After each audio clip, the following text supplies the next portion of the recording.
first time we came here. Oh, Paimon remembers! Nahita's consciousness had been trapped by the doctor, but we followed the clues she left behind to help her. So much time has already passed since then, and it seems Sumeru's changing for the better now that Nahita's in charge, right? Paimon just hopes this peace will last a long time, and then Nahita won't have any more new problems to deal with.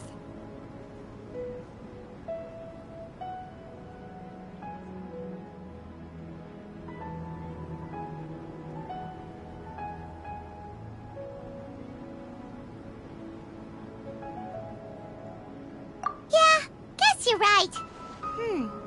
We somehow always find ourselves right in the thick of it. Who knows what will happen next? Come to think of it, maybe it's all because of you. Maybe you're just a magnet for trouble. Huh? Me? Before Paimon ran into you, Paimon never ran into any trouble. At most, when she was super tired, Paimon got caught in some strange whirlpool and sucked out into sea. And even then, you fished Paimon out! Anyway, for Nahita's sake, maybe we should think about heading to our next destination for now. Ah, look who it is. Running into you in a place like this? I can see you two still love wandering around. Oh, it's Dia! Since when are we just wandering around? We're usually taking care of some serious business. Even though it may have nothing to do with our journey. But never mind that. What brings you here? I just finished a commission in the desert for a usual client of mine. Nothing too interesting. Just escorting a shipment of goods. I'm on my way to report back. That's when I saw you two all the way over there, chatting away. What were you two talking about anyway? Huh? You serious? Can't say I saw that coming. But you are travelers after all. I guess you'd never stay for too long in one place. Bumping into you like this will become a rarity. I'm starting to feel sad just thinking about it. Hey, how about I gather a few mercs to escort you two? What do you say? Thanks, but no need. Oh, Paimon had no clue you'd miss us so much. But don't worry, we'll come back to see everyone when we get a chance. Sounds good. All you need to do to get to Fontaine is cross this stretch of desert and navigate some waterways. Knowing you two, I'm sure it won't be anything you can't handle. So, when are you leaving? Oh, wait a sec. Paimon just remembered there are still a few dishes in Sumeru that Paimon hasn't tried yet. Now, where's that list Paimon made?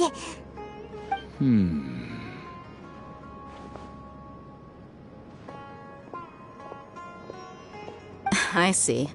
Guess you won't be needing a going-away party or anything. It's sad enough to see you go like this. Though, now that I think about it, Sumeru wouldn't be what it is today without you. Seems true heroes always prefer leaving quietly. By the way, should we go say bye to Nahita? Oh, good point. Then there's no need to bother her in the real world. Then, I guess this is goodbye for now, Traveler in Paimon. Whether as a client or a friend, you're always welcome to come find me. Goodbye, Dia.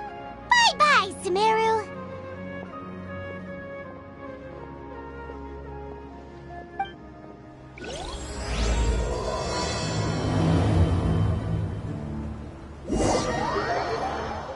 Hey, Dia, you're back.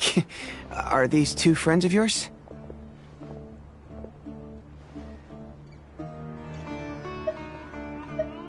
This is not the end.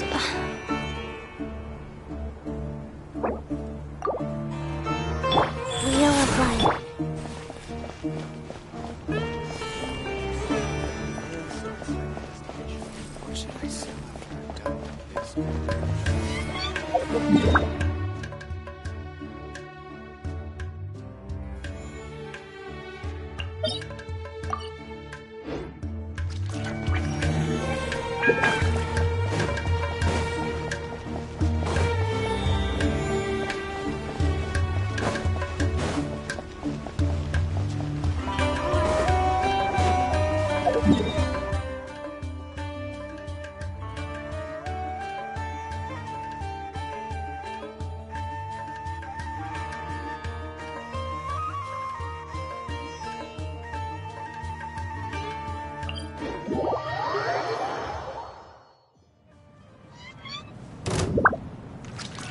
Life goes on.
Fontaine's port.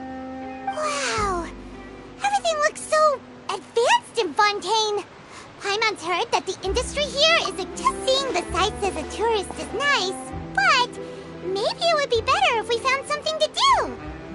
What do you think?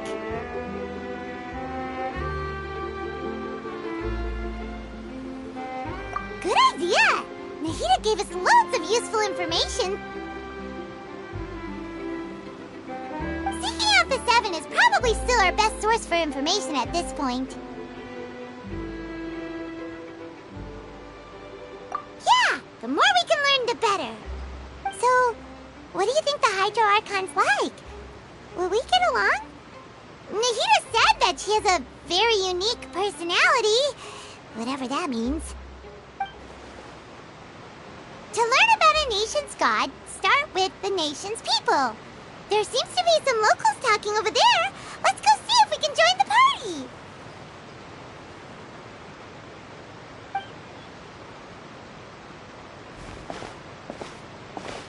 If you ask me, it's a tragedy how things ended for him. Clearly, he was a pretty decent person. Yeah, I didn't expect that kind of ending for him. I thought he would at least fight on a little longer for his family. I was expecting a sudden plot twist, but it's a pity that it never happened. Still, his story is quite the tearjerker.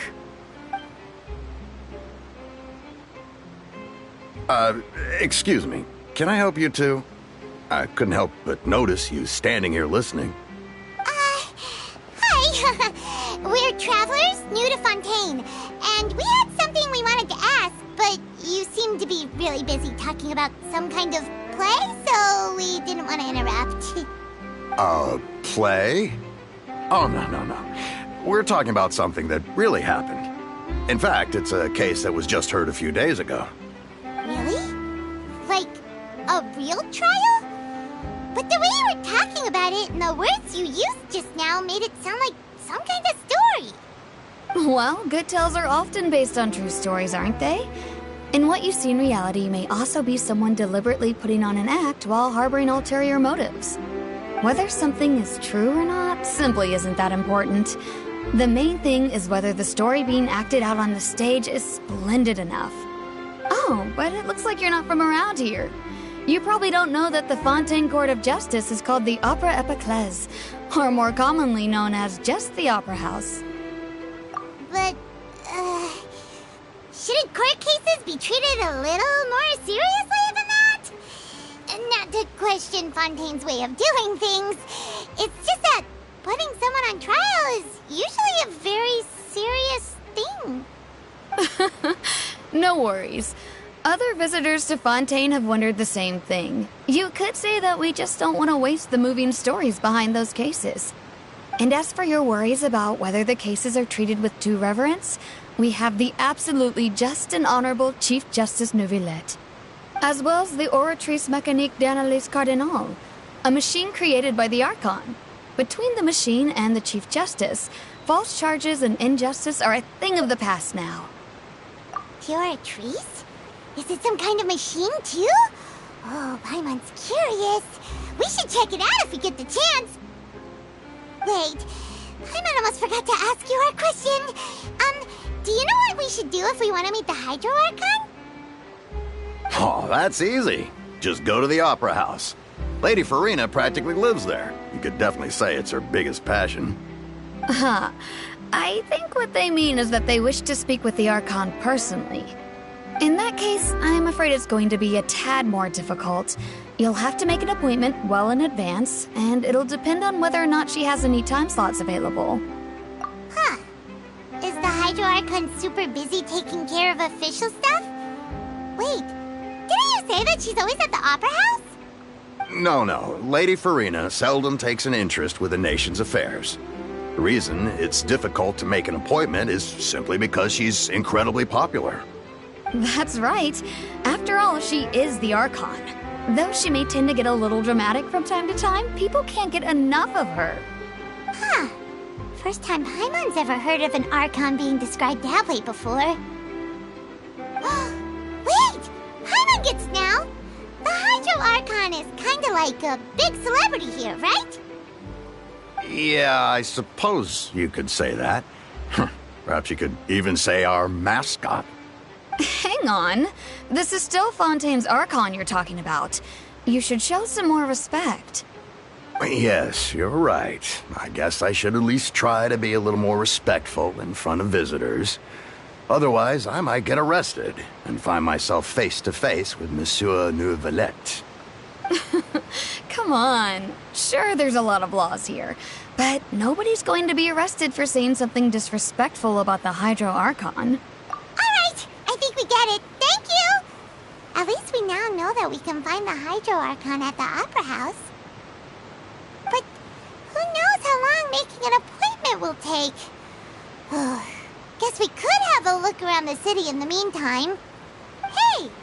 What are you looking over there for?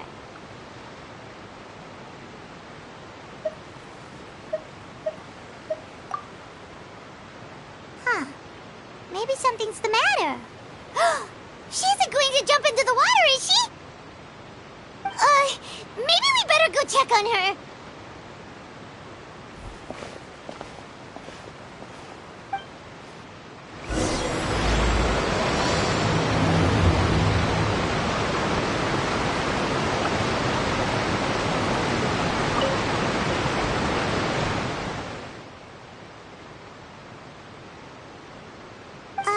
Hello there. Excuse me. Are you alright? Huh? I'm fine. Thanks. Oh, okay then. We just noticed that you seem to be worried about something. About many things, actually. But there's nothing I can do but just keep my troubles to myself. I was just reminiscing about a place my brother and I would play when we were kids. It was just atop that hill over there. See? You're pointing at the sea. Wait, are you saying that you and your brother lived in the water? No, people call the waters around Fontaine a sea. It's actually just an inland lake that's filled with fresh water. And no, I can still see that hill clearly in my memories. now, it's been completely submerged. He would skip and jump, tossing sand in the wind. The sun shone brightly, and the air was filled with the scent of the sea. But now, the water is gradually swallowing our memories.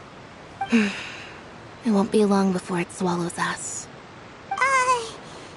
Sorry. Paimon doesn't really get what you mean. I don't believe we've had the pleasure of meeting. Are you Lynette's new friends? Oh, and you are? Thanks for looking after my sister. She often comes here to reminisce about our childhood, that's all. There's no need for any concern. Allow me to introduce myself. I'm Linny, and this is my sister Lynette. If I had to guess, I'd say you must be travelers from abroad. Nice to meet you. Paimon is Paimon, and this is the Traveler. We just arrived in Fontaine. We were just talking with your sister. Even though we didn't really get what she was saying. I see. It's unusual for Lynette to be so willing to talk with anyone. In fact, she seldom speaks at all. I'm usually the only one she ever talks to. Oh, really? Then you two are just like us. Paimon's always the one talking for some reason.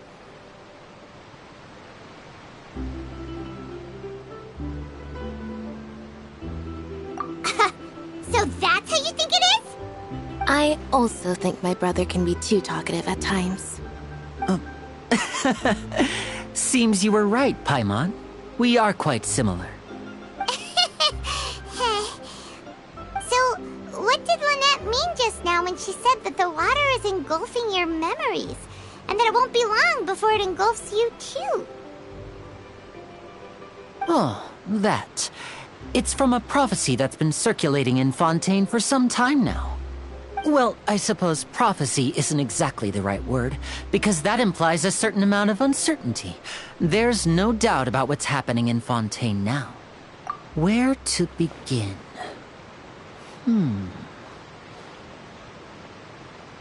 Let's put that question on hold for a moment. We still haven't formally greeted each other yet, have we?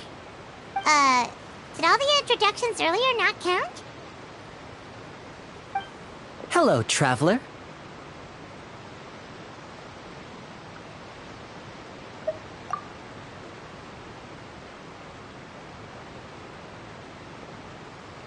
And hello, Paimon.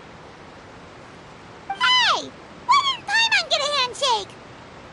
You're not poking fun at Paimon, are you? Please, don't take offense.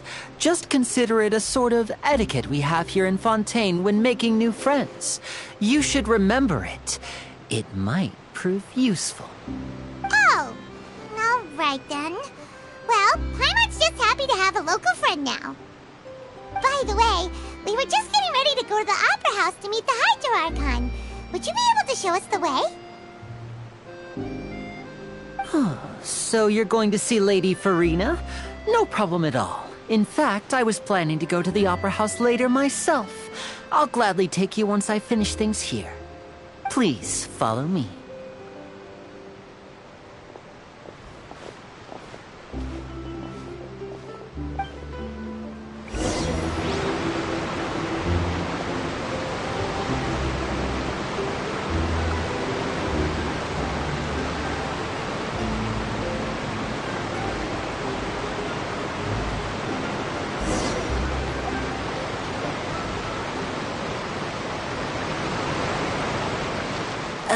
You said you were going to see Lady Farina?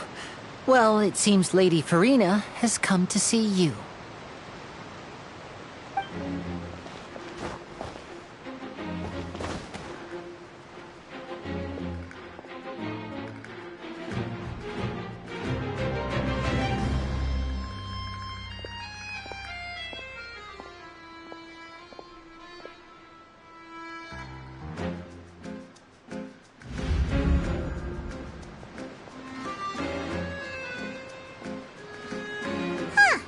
So, she's the Hydro Archon? But how did she know we were looking for her? My dear people, rich and poor, those with cup in hand and those with nothing at all, raise your glasses in celebration. If you don't have one, then just raise your hand in lieu.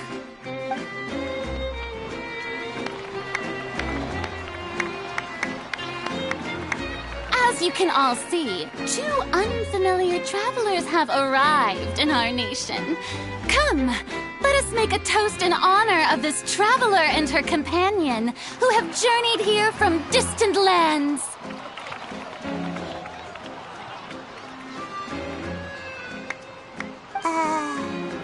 Is she talking about us?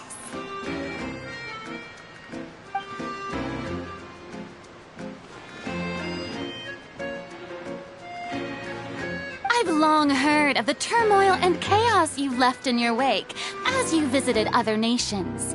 But I welcome you nevertheless. No, I have come to receive you personally. Fear is for insignificant cowards.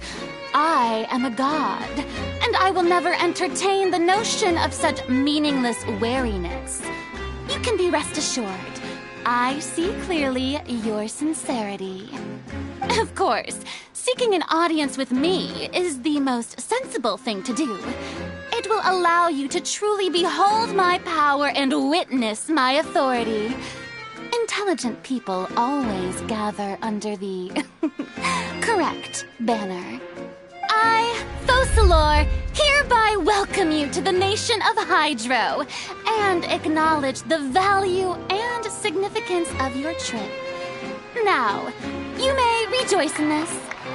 Yeah, Paimon still can't believe it. Feels like we've only been here for a few minutes. But the Hydro Archon's entrance was, how should Paimon describe it? A little over the top? Miss Hydro Archon? How did you know we were coming?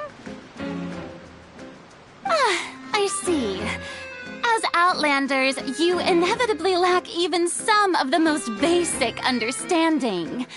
Don't forget that even the gods can be divided into the mediocre and the excellent. I suppose it's only natural for you to be awestruck by my abilities. You had best stop and consider. Do you really have the noble qualities and etiquette necessary to communicate with a god? All it takes is a flick of my finger for me to know everything about you. Whoa, talk about sounding high and mighty. Oh? What's with these looks? Perhaps the welcoming ceremony still isn't enough? What else should I say then? Is she waiting for us to start talking? Wow, I didn't expect to see Lady Farina here. What a surprise! Wait, does this mean they're the legendary blonde traveler? How did I not notice before? Hey, what's all the commotion? Oh, is that Lady Farina? Is there some kind of drama going on? Of course. That's the blonde traveler. The one all those stories are about. Lady Farina came here to personally see her. Oh, I bet this is going to be the duel of the century. Ooh, I've got to see this. I knew Lady Farina would never disappoint. Yes, but don't get too excited now. My dear believers and spectators alike tend to get quite rowdy, and despite the noise, I've come to tolerate all their ruckus. You may consider this my reward to all of you. I have determined that there will be an epic duel between myself and this traveler from another land, just as you were hoping to see. Now she wants to fight? Aren't we getting a little ahead of ourselves?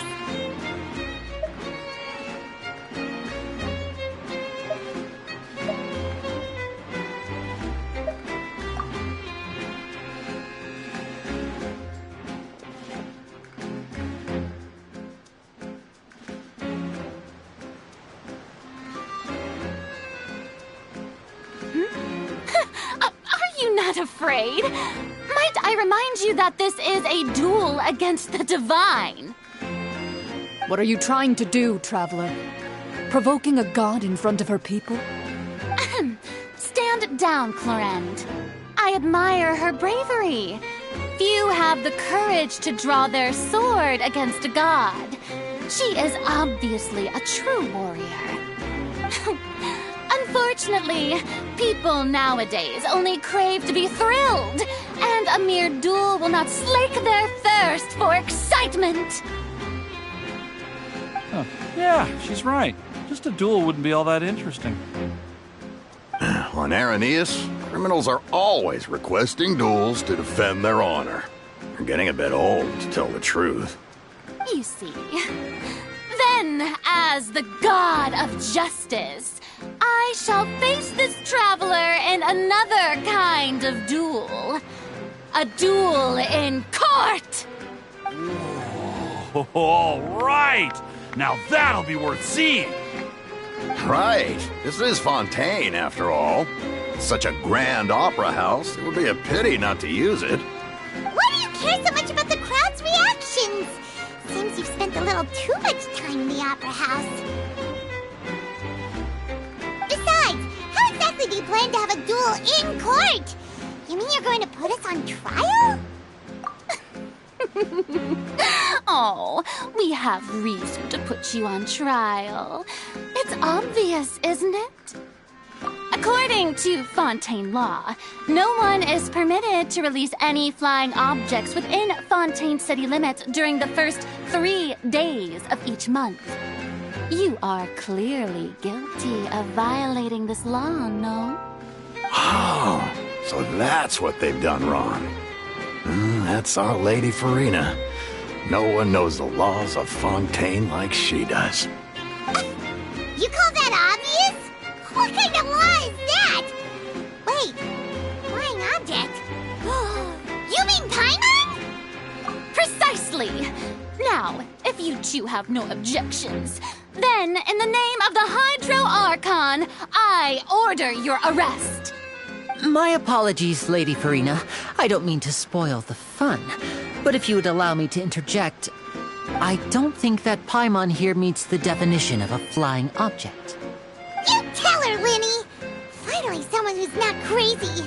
How could anyone call Paimon a flying object? Ah, great magician Linny, my beloved citizen. I'll permit you to object. But how exactly do you plan to prove your claim? As a magician who just rained on your parade, I naturally should shoulder the responsibility of saving the show. So, with such an audience gathered here, allow me to perform a trick for everyone.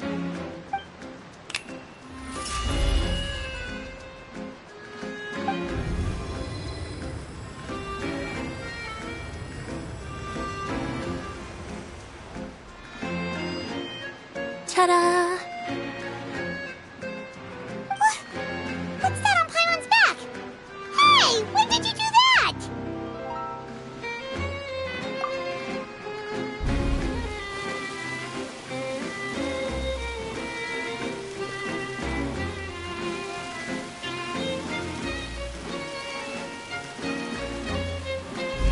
There.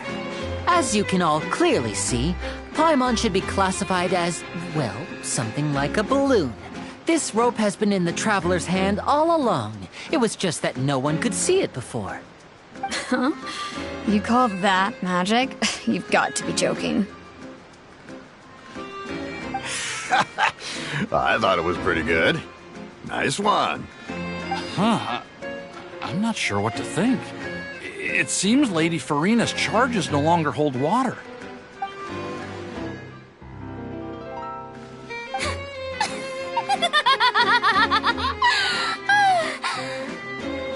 Amusing. Very amusing, Linny. Just the sort of unexpected twist that I enjoy. With you here, today's performance can finally be called complete. Performance? You see all this as a performance? In which case, consider the matter of your trial resolved. The god of justice will not bring charges against an innocent person. But when there are valid grounds, I will not only judge travelers from abroad, but even the gods of other lands. I look forward to seeing your upcoming performance at the Opera House, Mr. Linny and Miss Lynette. That's enough for now. Toodaloo!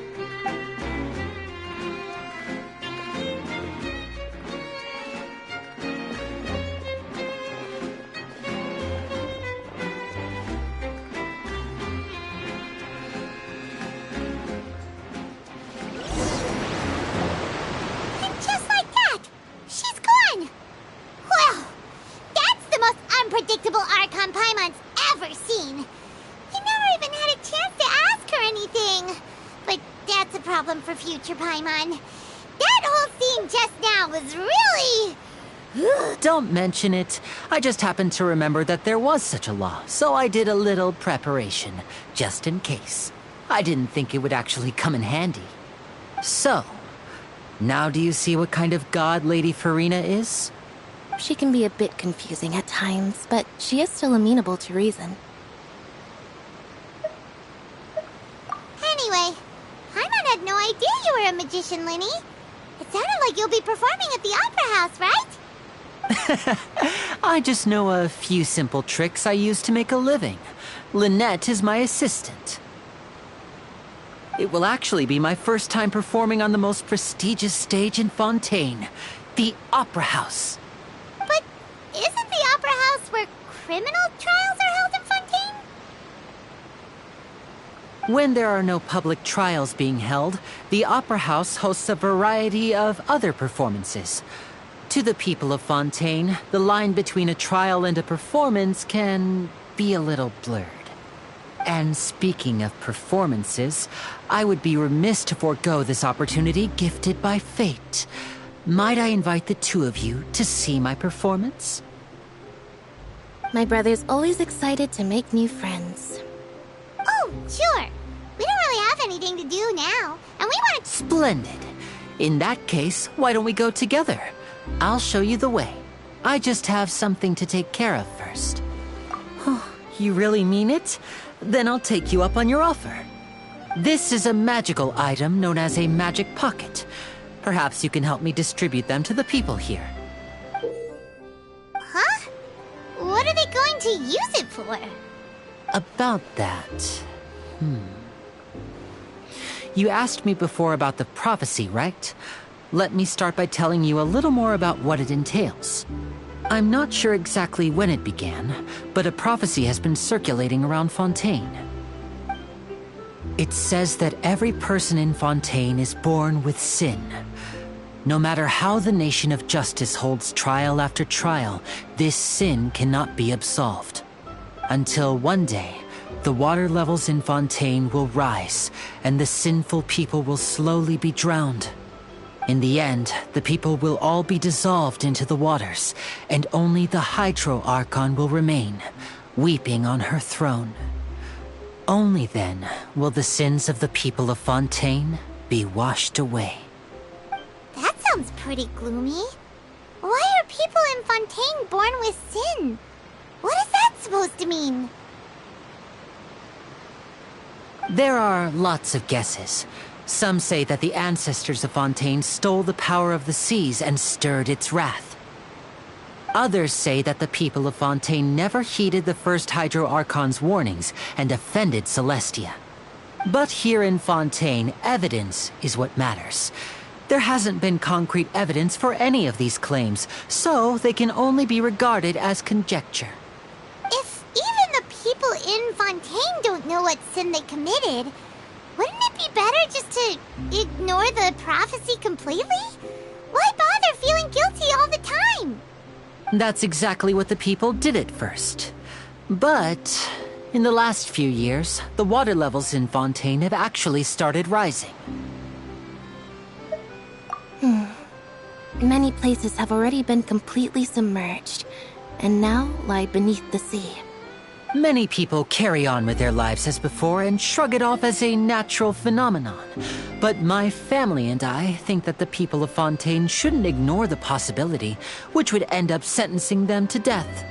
We hope that at least the people who reside near the waterfront can move away before it's too late. So, we've started distributing magic pockets to them. As a magical item, these magic pockets have astonishing capacity. I'm sure they will come in handy when people are moving their belongings. Oh, Paimon gets it! It's like preparing for a rainy day! But this is more than a bit of rain. Perhaps only absolute power could ever contend with such a catastrophe. But who knows? We're just tiny specks in the grand scheme of things. Now, if you'd like to help, then please give these magic pockets to anyone nearby. Be sure to convince them to take it, regardless of what they say.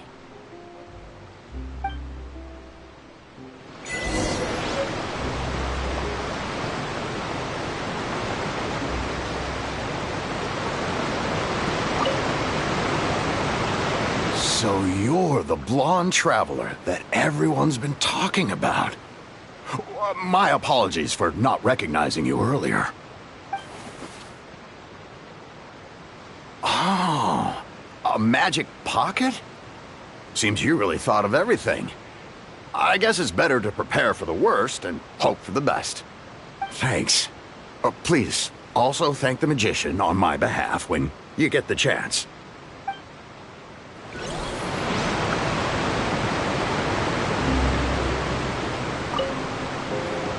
What's this? So you also believe in the prophecy. Keep it. I won't have any use for it. What? You mean you don't believe in the prophecy? No, I believe in the prophecy. But I also believe in another story. The story says that people once lived in the ocean. They were one with the ocean and couldn't live apart from it. But as time wore on, people desired to live on land and developed blood vessels, encapsulating the sea within their bodies. Thus could people set foot on land. So, if you ask me, when the water rises and takes us all, it'll be like we're going home. Oh, we hadn't heard that one before. But people can't live underwater. They'll die. You should probably still take it. All right, I'll take it. I guess I just feel that being dissolved into the water doesn't necessarily mean death.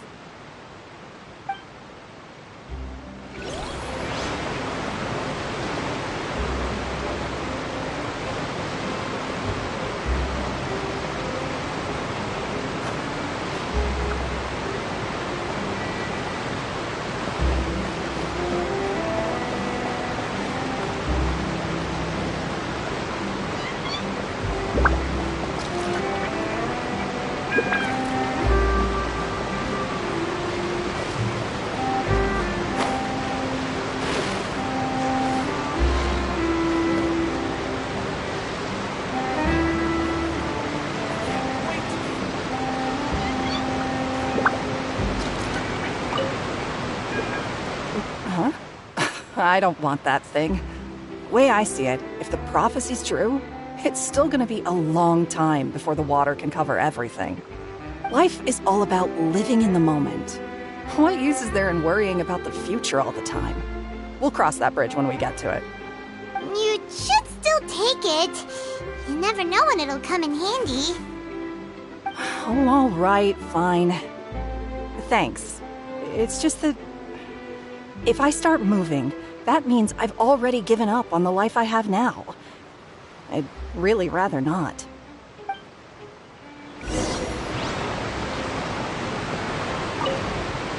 I really can't imagine what it would be like if things changed.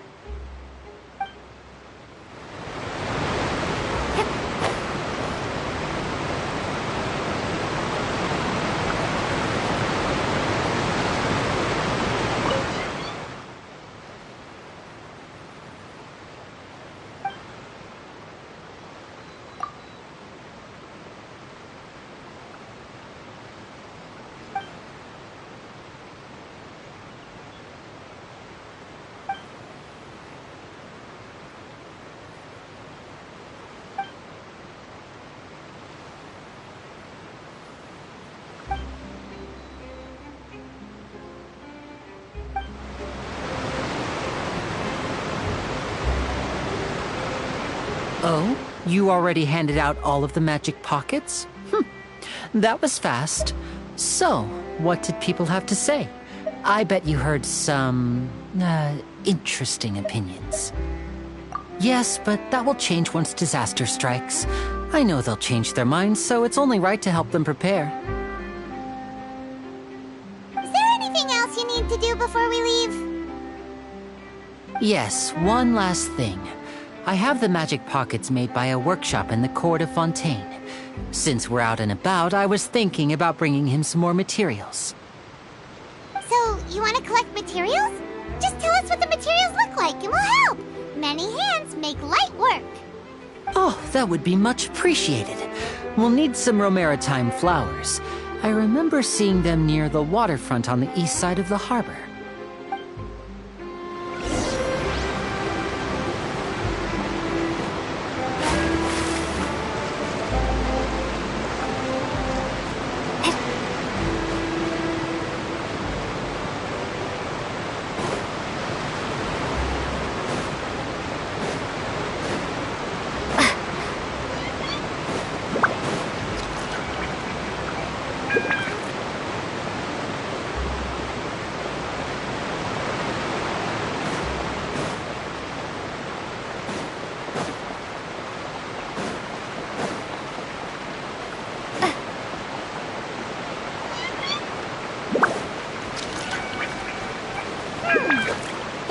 We have to use Hydro to collect romaritime flowers.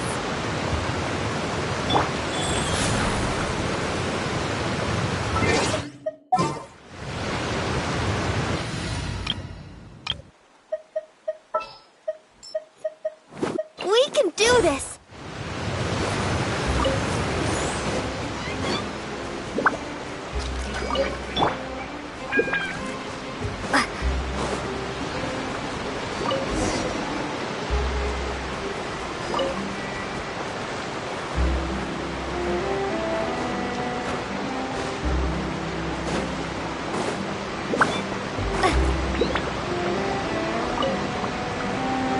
You made quick work of that. I can tell you're an experienced traveler.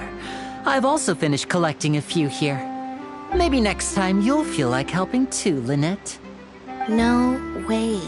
I'm in power-saving mode today. Otherwise, I fear I may not have any energy left for the performance at the Opera House. Fine. Though the performance is still a long way off. Now that we're finished here, we should get ready to head back to the Court of Fontaine. So, we're going to the Court of Fontaine before we head to the Opera House? Good. Paimon wants a tour of Fontaine's largest city and try...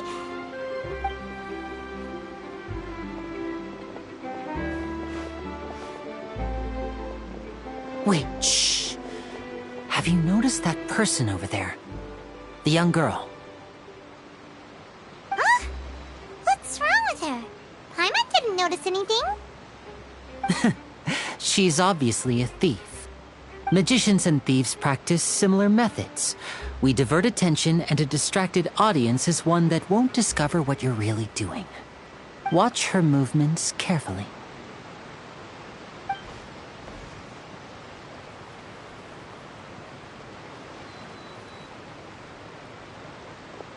Oh, he's right! Shh, keep your voice down. We need to think of a way to catch her, but it seems she's very alert. Perhaps we should split up. You two can ride the lift over there and wait up top. I bet that'll be her escape route if she tries to run. All right, let's go.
us to wait. Oh, look! Isn't that her?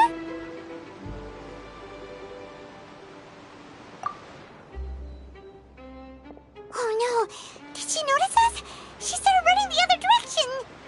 What should we do? Should we chase her?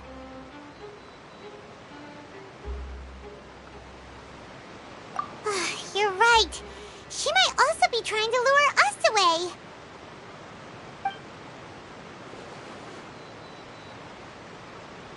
Nothing's happened for a while now. Paimon wonders if Lenny caught the thief.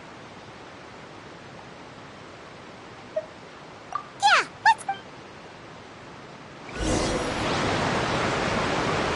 How long will it take?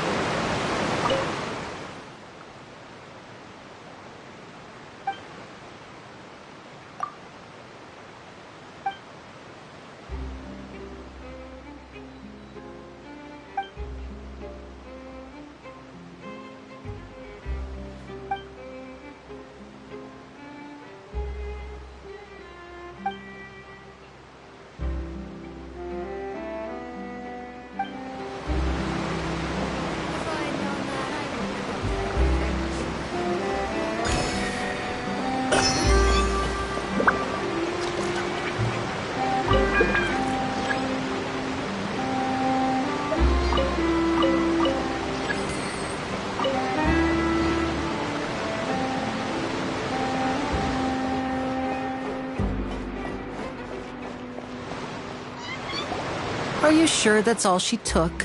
You should check to make sure you're not missing anything else. No, that was all. Oh, I can't thank you enough. I didn't notice a thing earlier. Anyway, I should be going now. Thanks again.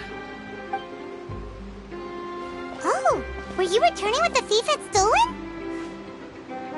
That's right. Pity I wasn't able to catch her. She distracted me by dropping the thing she stole on the ground. By the time I looked back, she was already gone. I saw the general direction she went, but Lenny twisted his ankle, and I needed to make sure he was okay. Oh, did you get hurt, Lenny? I'll be all right. It's just a twisted ankle, that's all. In fact, it's feeling better already. If you want to play at being a hero, at least try not to get hurt doing it. Imagine what would happen if you managed to derail our performance as a result. You're right. Sorry, Lynette. I have to admit that the thief was even more skilled than I had anticipated. But at least we were able to get the stolen items back, so it wasn't a complete failure. What a slippery little thief! Guess things turned out all right in the end, though. Lenny's initiative paid off! All right, let's put this little detour behind us. We should go to the court of Fontaine now.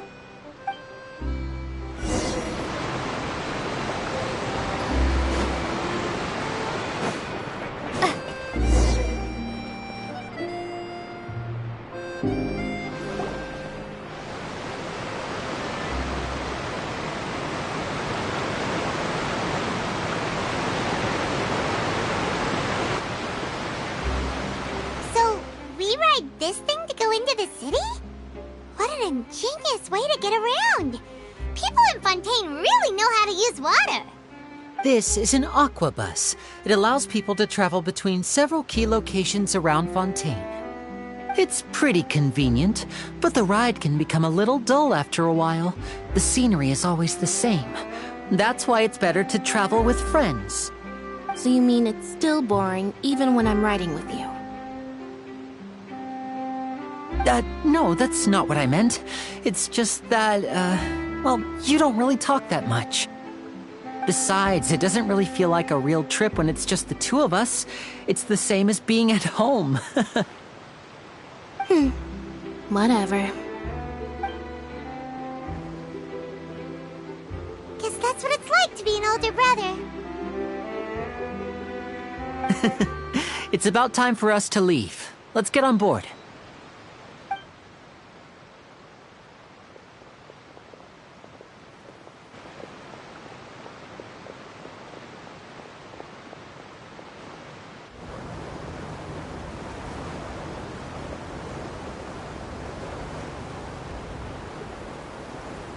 Excuse me. Aren't you the great magician Linny and his assistant Lynette? Hello. I don't believe we've...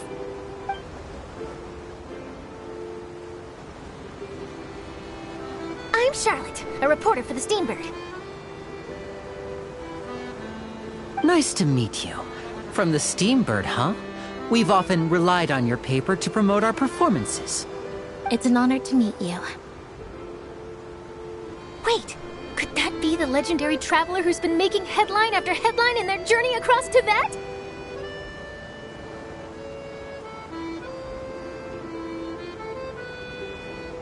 Amazing! You recognized everybody almost immediately! I wouldn't be much of a reporter if I didn't know who's who, would I? Wow, today must be my day! Who knew I would end up on the same boat as so many VIPs? Could my vision finally be showing me some favor? So, Charlotte, what do you usually report on? Well, when there isn't any breaking news, I mainly cover the trials at the Opera House. You can still manage to keep readers' attention as long as you tell things from a clever enough angle, even if it's the same old topics. For example, reporting on how a scammer once deceived vulnerable girls into relationships, or how a financial criminal was once so poor that they ate a single piece of bread for 5 days.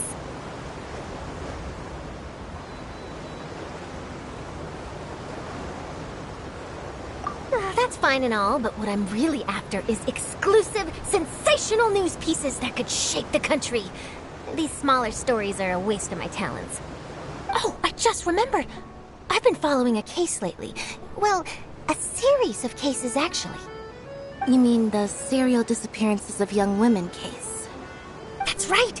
These stories are the talk of the town right now, and it's probably the most mysterious case we've ever seen. If I'm the first with a draft ready to publish when the case is finally cracked, and it's the headline story in the Steambird, oh, when that happens, I bet all the other reporters will shed tears of envy. I've already gathered all kinds of materials. I just can't wait for the truth to be revealed. So, what is the serial disappearances of young women case? You mean the culprit hasn't been found? That's right. The first missing girl case happened almost 20 years ago. And ever since, after a period of time, another girl disappears. What the cases have in common is that the girls are all of a similar age, and that they've all vanished without a trace. But the scariest part is that to this day, none of the girls have ever been found. Many suspects have been arrested over the years in connection with this case, but shortly after each arrest, another disappearance would always happen.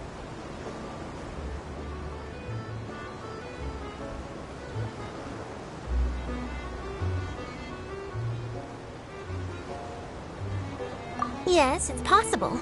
But either way, I believe that every case has some precise truth behind it, waiting to be exposed.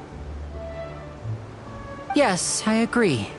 And at the very least, the family of those missing girls deserves some sort of explanation. I just imagined for a second what I would do if Lynette were to suddenly disappear. I'd pay any price to get her back, and then find a way to track down the culprit. Please don't imagine that, Linny.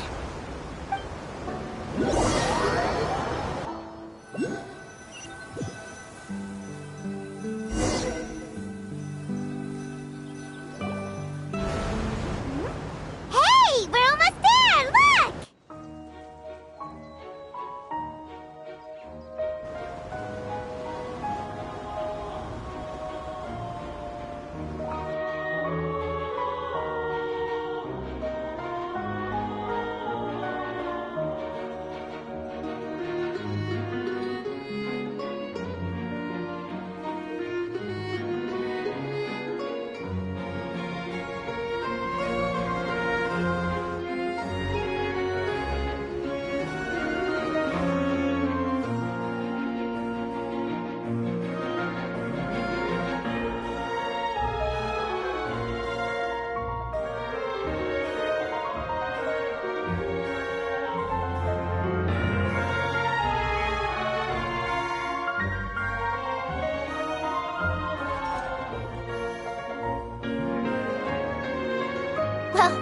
really enjoyed chatting with you. Life should be full of pleasant little surprises like this. Yeah, us as well. The ride went by too quickly. I have an interview to get to. I should get going before I'm late. Okay, Paimon hopes we can chat again soon, Charlotte. See ya! Bye now. Oh, be sure to stop by and see me at the Steambird when you have time. What a tough job. Always running around and interviewing everyone. Well, where should we go now? If you don't mind, how about we stop by my home first? Besides, I still have all the materials we collected. Sure, we wouldn't mind at all. This city is so huge, Paimon wouldn't know where to start anyway.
I'll take a guess.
This is our current abode.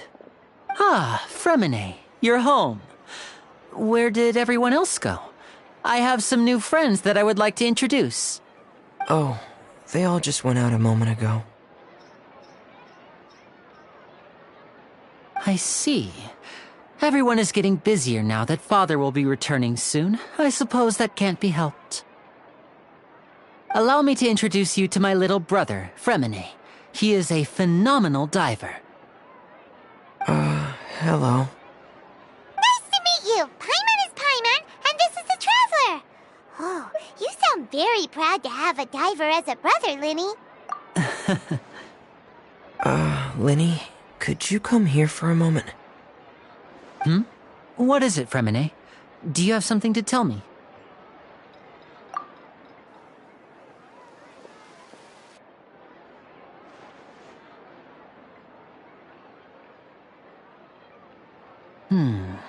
Okay, I see.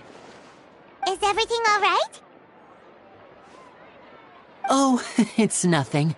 We were just discussing a little housework. Sorry for the interruption. Oh, before I forget, the Traveler and I collected more materials to make magic pockets. Were you able to get any, Fremine? Yes, I went diving and gathered lots of materials. I was about to give them to you. That's our Fremine, always quick with the underwater work. All right, I'll take these to the workshop.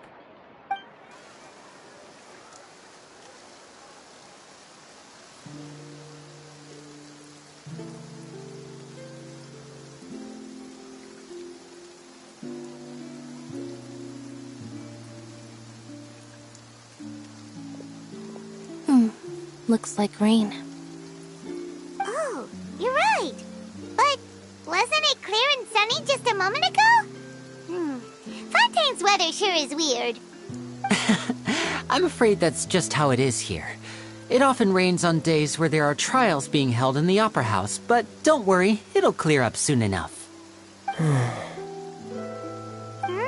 What's wrong, Fremine? There's a legend about the rain that I tend to believe. It's said that a dragon of water once resided in Fontaine. Though we don't know where the dragon went, every time it weeps, the skies will cloud up and pour out rain. When I was a child, my mother told me that if I wanted to go outside and play, I should yell toward the sky at the top of my lungs. Hydro Dragon! Hydro Dragon! Don't cry! If it's an elemental dragon, then having the power to make it rain wouldn't be very unusual. Let Paimon try something. Hydro Dragon, don't cry!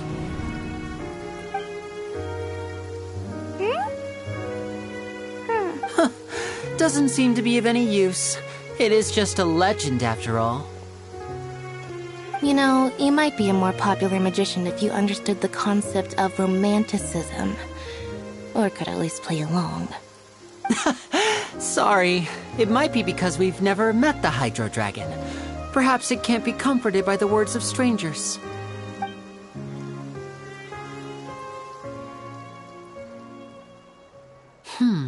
It rained for longer than I suspected. Oh, it's already getting late. Was there something you needed to do, Linny? Yeah, some preparations for the show at the Opera House. I need to find a way to catch the last aqua bus of the day. On the day of the performance, just ride the aqua bus to the island of Araneus. I'll have Lynette meet you at the fountain in front of the Opera House. Oh, are you leaving now? What is it, Fremine? I'm in a hurry. Oh, I get it. You feel nervous delivering the materials for the magic pockets, is that it? Perhaps we could trouble the Traveler to help us take these materials to the Beaumont workshop and deliver them to the owner there?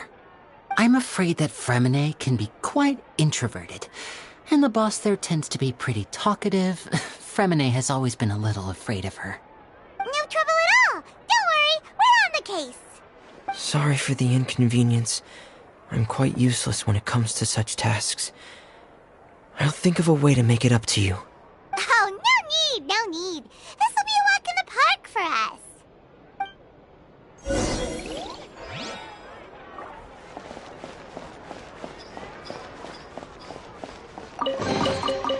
this an answer from this world?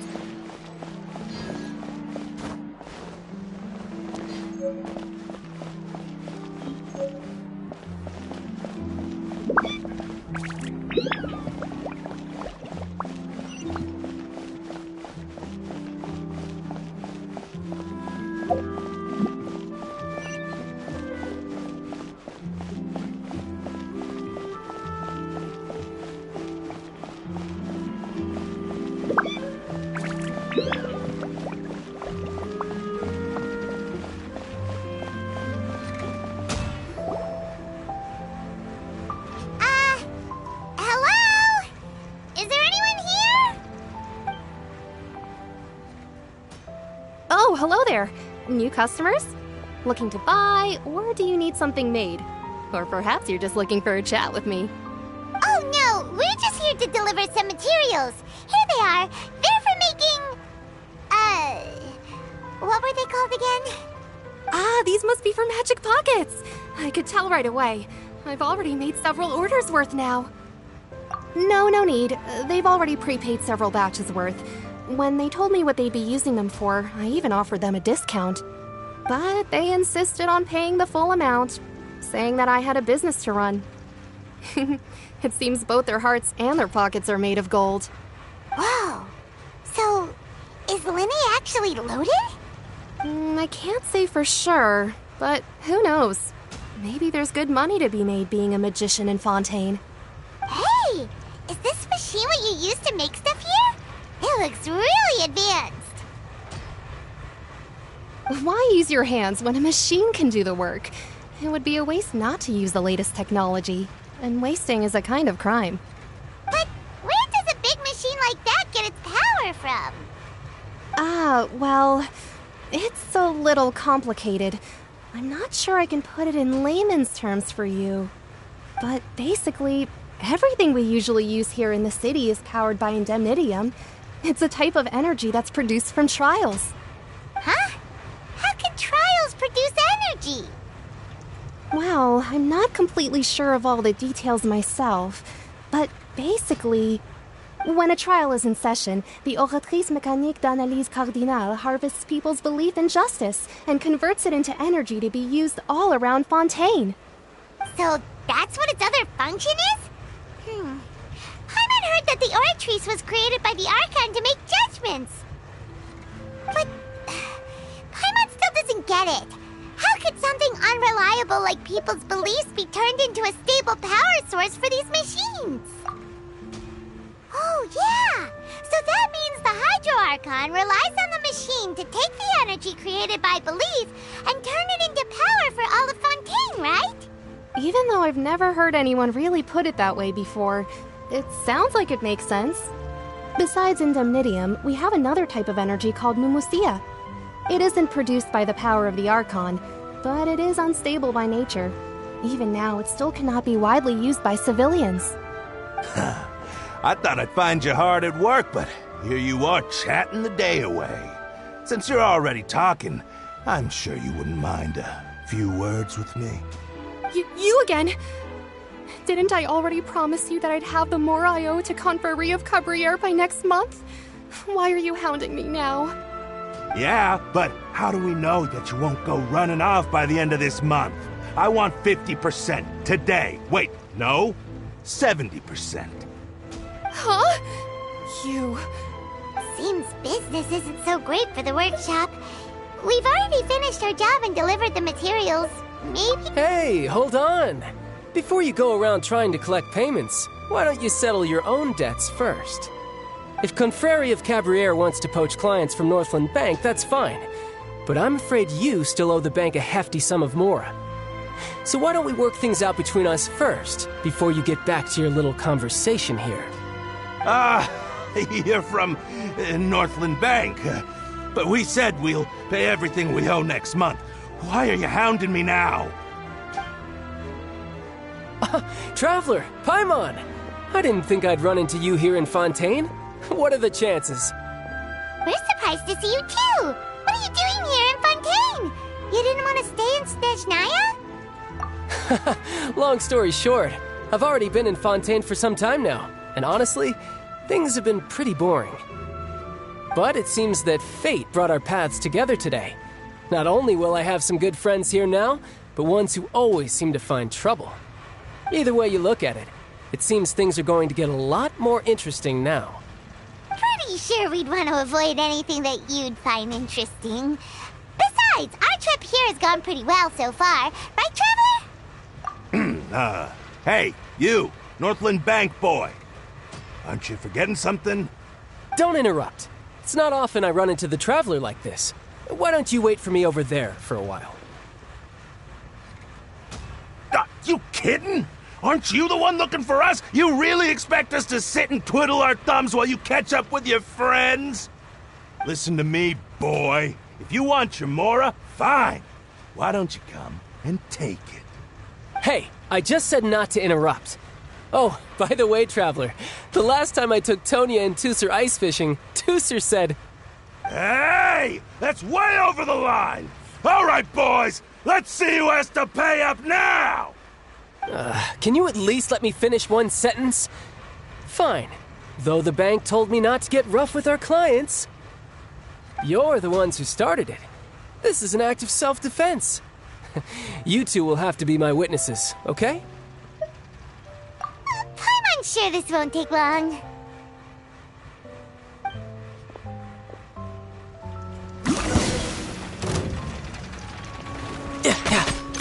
You can run, but you can't hide. Ha! Za! Ha! Za! Za! Ya! Ha! Ja! Ha!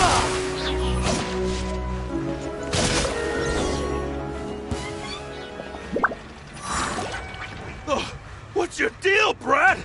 How are you so strong if you're just a staffer from Snezhnaya's Northland Bank? Wait, don't tell me you're... Oh, now you notice. It's a little late, don't you think? Just make sure you understand that you don't mess with Northland Bank. Got it?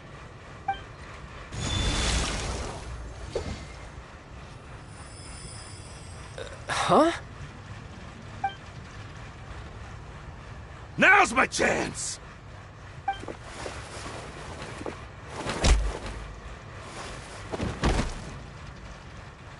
Huh. That was weird.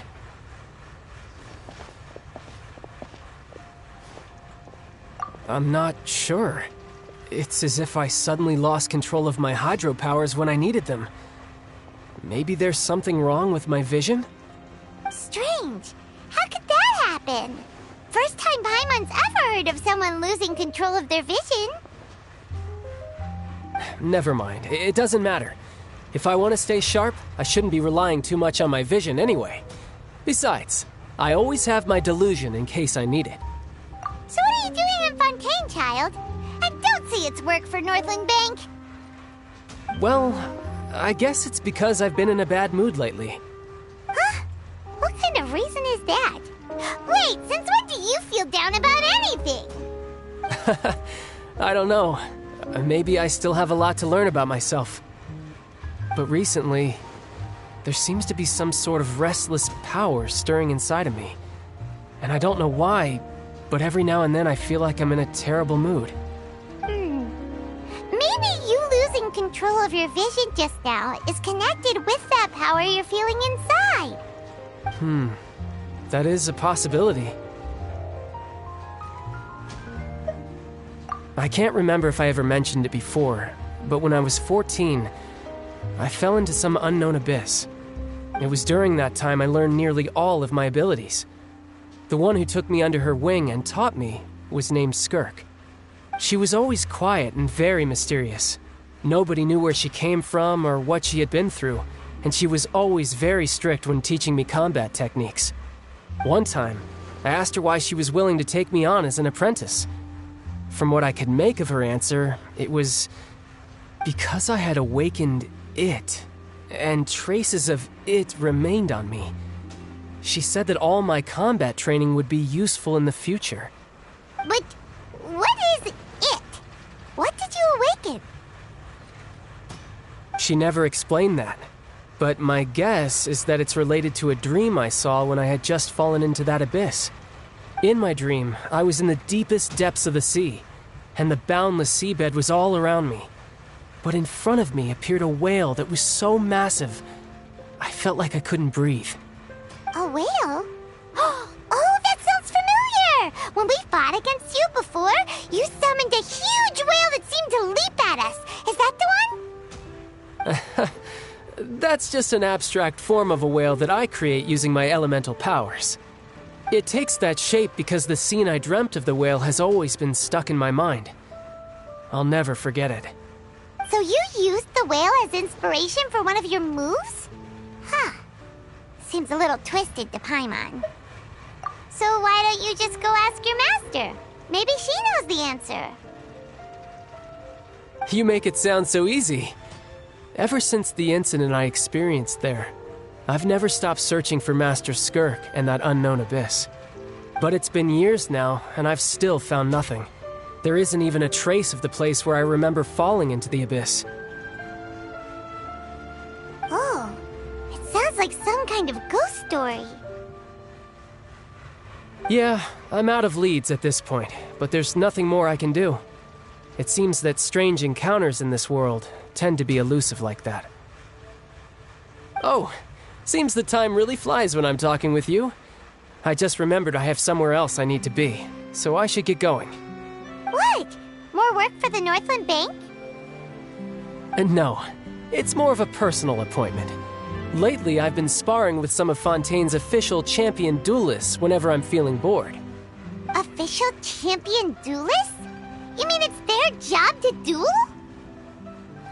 Yep. In Fontaine, before a criminal goes to court, they're given one chance to defend their honor by requesting a duel with an official champion duelist.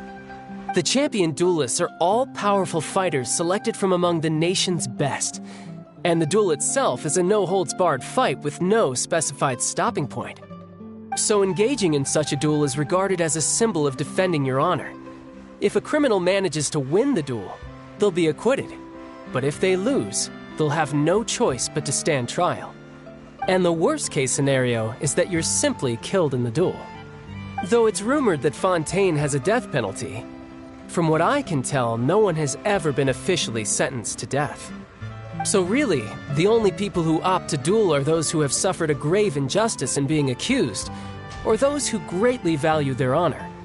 Otherwise, why gamble with your life? So, do many people actually get out of their trials by winning the duel? Apparently, it's exceedingly rare for anyone to actually win. Fontaine probably enacted this system as a way to show that the nation respects the honor of its citizens. Besides, none of the champion duelists are to be trifled with, which is exactly why I was itching to face them as soon as I got to Fontaine. Apparently, the one I'm meeting today, Clorinde, is the strongest of the champion duelists. I had been asking her for some time before she finally agreed to face me today. Well, that's child for ya. Paimon feels like we heard that name somewhere before. Clorinde. Huh.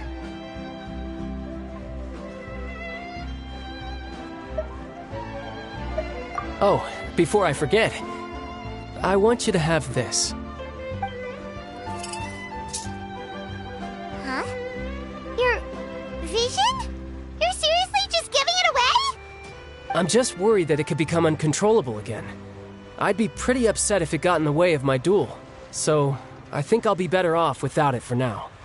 Besides, I just need you to hold on to it for a short while. I'll come retrieve it when I have some time later. Paimon knows what you're up to. You just want an excuse to come talk to us again, don't you? Whatever gave you that idea? I'll be in touch later.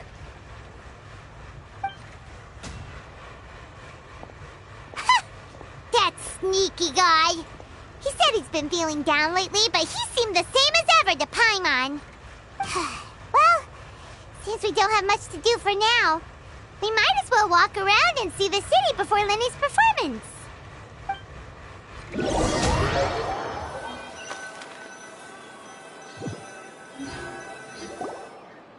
Wow!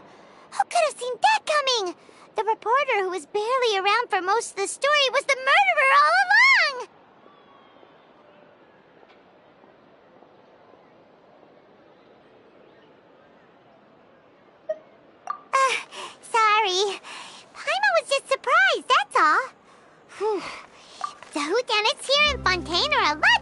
the light novels you see from Yai Publishing House. Both have their merits, but Paimon thinks this style of novels are more, well, novel. It's so exciting to reach the moment when the mystery is uncovered, especially in the one Paimon was just reading. Oh, sorry about that. Paimon will be more careful next time. Hey, shouldn't we be heading to the Opera House to see Linny's performance soon? It's almost time for the show to start, so we should get going. Linny said that the Opera House is on Aranias, so let's go ride the Aquabus!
House of Truth.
Welcome to the Navia line.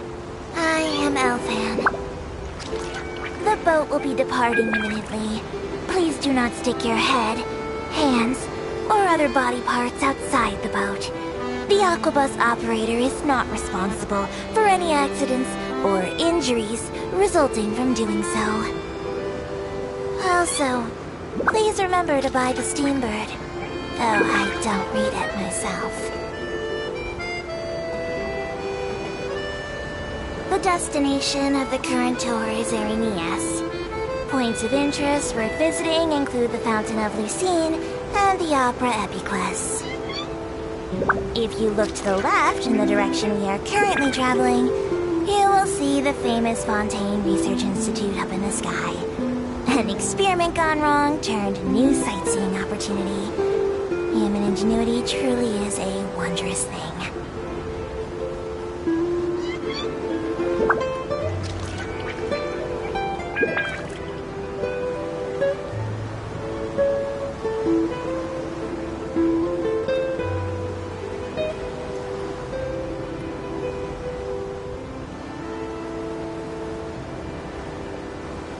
Approaching our final destination.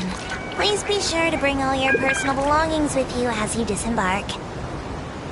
Even though I will take any forgotten items to the lost and found, the paperwork is rather annoying, as Melusine hands are not suitable for grasping pens. Please be careful when disembarking. It has been my honor to be your tour guide this trip. Thank you.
The Opera Epiclese.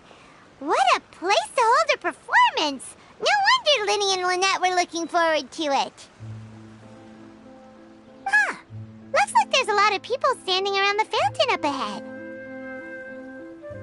Oh, Archon. please bless us with a bright and healthy child. We pray. I don't know why you always feel the need to ask so much. I'll be happy as long as our child is healthy and lives a peaceful life. I guess if they're our kid, then there's no doubt they'll turn out smart. Maybe this is one of the customs in Fontaine. There sure are a lot of couples here. Vache. What's wrong? Vache. Vache.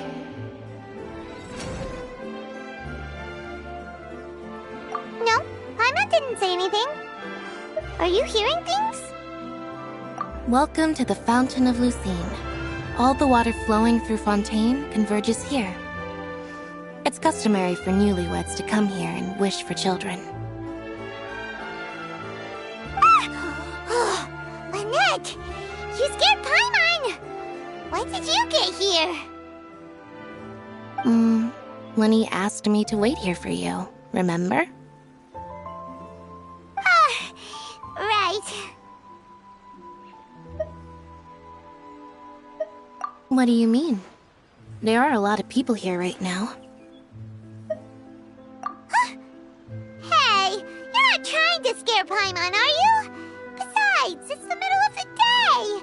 It's not the time for eerie things.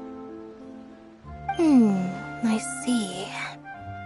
I might be able to tell you something that could help explain the voice you heard. In fact, you might not be imagining things at all. I suspect that what you heard is a result of your hypersensitivity to the hydro element. Others in my family have had similar experiences. It's because of her sensitivity to the hydro element? But what would hearing a voice have to do with elemental power? When do you cry, Paimon? Wait, what? What does that have to do with anything? Just answer me. When do you cry?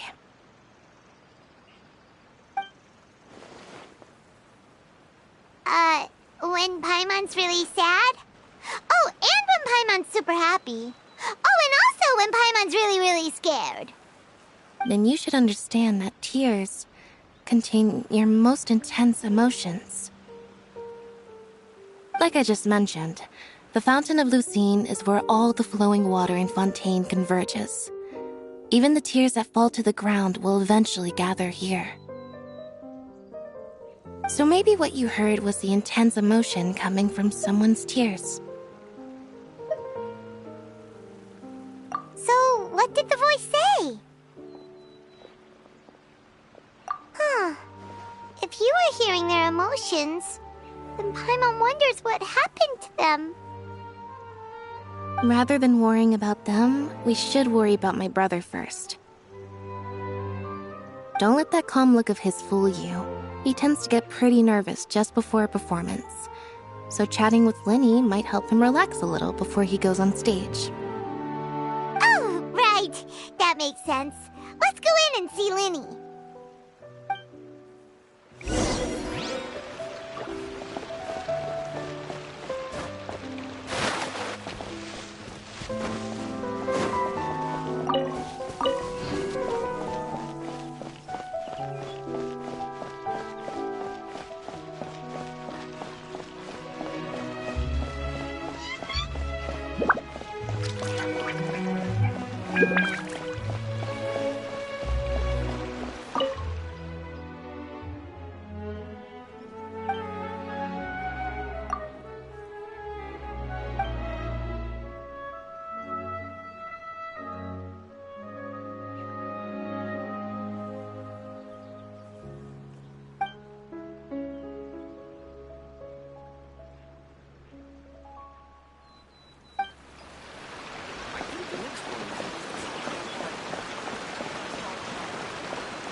Traveler and Paimon, good to see you.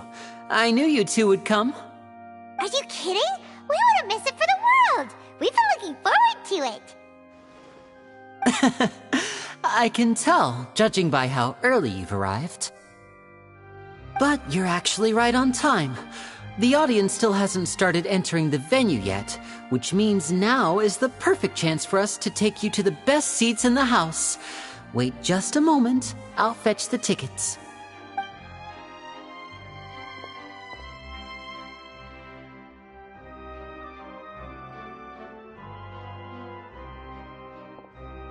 The Opera House has assigned seating, so you always have to make reservations.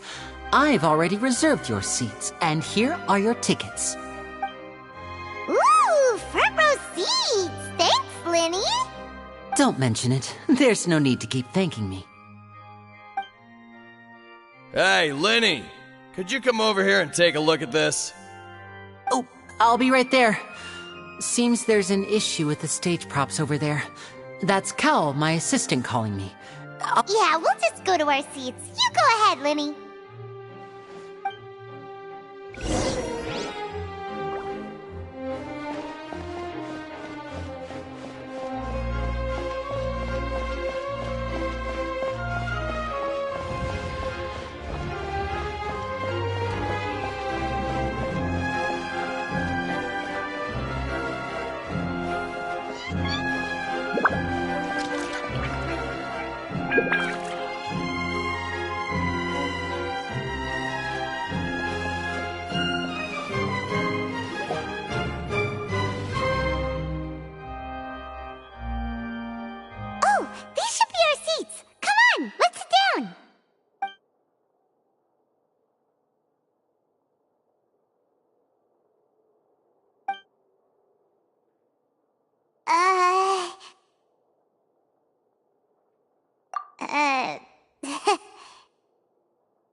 Hey, Traveler. Maybe we should strike up a conversation with the person next to us. Since we're sitting together and the rest of the place is practically empty still, it's kinda awkward if we don't say anything. Oh, you little... Of course you put this on Paimon! Excuse me, I did not realize you felt awkward. I am terribly sorry. I would be perfectly happy to chat with you if that is what you would like. Oh, so you heard all of that, did ya? Boy, you sure have good ears. Paimon thought she was keeping her voice down. Wait, that's not it, Paimon's... Sorry, Paimon's the one who was being rude, talking under her breath like that. So, let's talk, but, what should we talk about? Oh, Paimon's got it. You're also here early and sitting in the front. Are you a friend of Linny's too? A friend, you say? Well, if Mr. Linny would like to be my friend, I would be more than happy to reciprocate. Oh, so you're not friends with Linny then? Oh, this is getting more awkward by the second. Paimon nearly forgot to make her introduction. Nice to meet you. Paimon is Paimon, and this is the Traveler. We just arrived in Fontaine. It is an honor to meet you two. I have heard of your deeds across Tevat.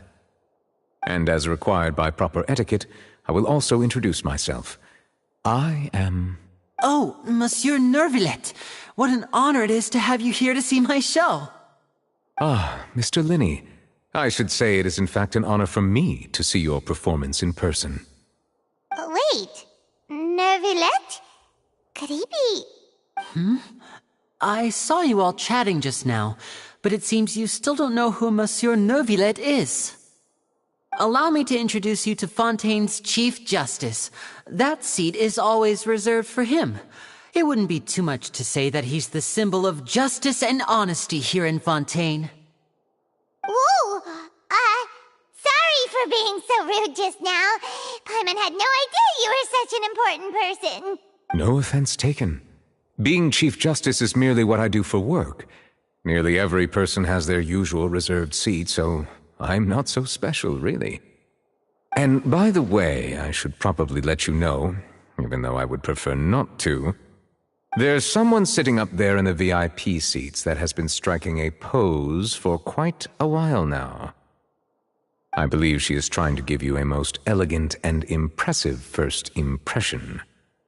So I think you should take notice of her sooner rather than later, otherwise she may become flustered.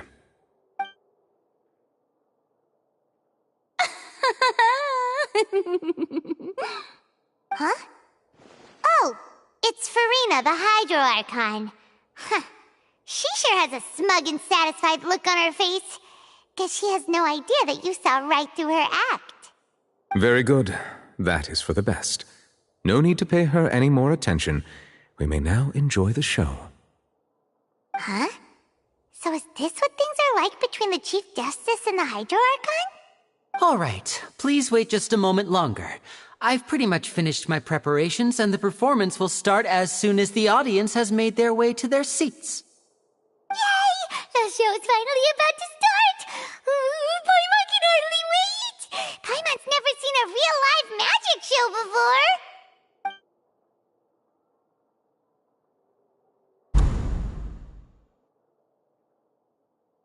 Ooh! They're dimming the lights! The show must be starting!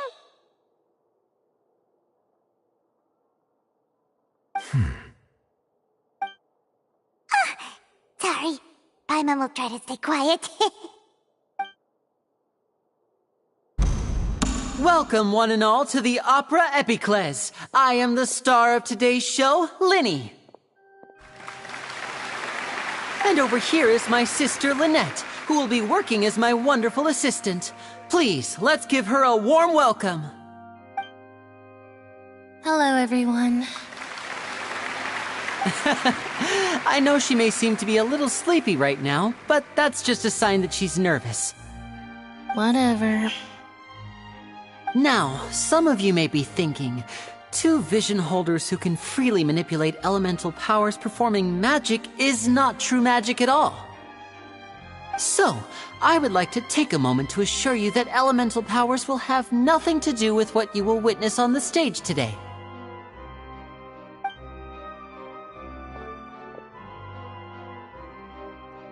Both Lynette and myself have removed our visions for the show. That way, even the gods won't be able to help us. Oh, good point. That's what makes the show real magic. Now, without further ado, let the show begin. Lynette will now exit the stage to make some preparations. I know you might miss her, but don't worry. She'll be coming right back on stage momentarily. Perhaps in an unexpected way. I'm sure she'll be stealing the spotlight soon enough. Oh, and before I forget, there's one more thing I should say. You never know what can happen in the blink of an eye. A magician's greatest skill is making things disappear or appear. The possibilities are endless.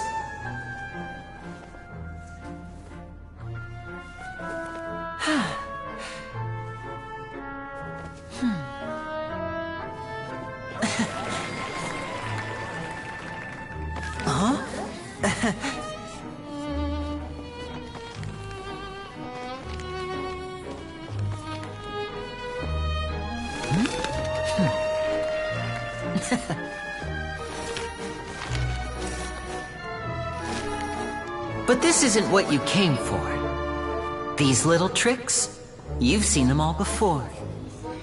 So it's time for something truly extraordinary, don't you think? This one's a little tricky.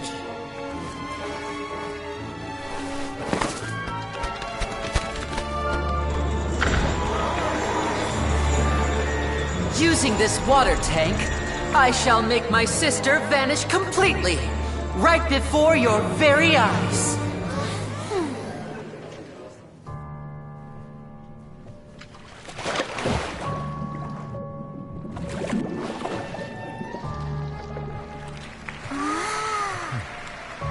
It's actually quite simple. she'll just turn into air bubbles and float right out of the top.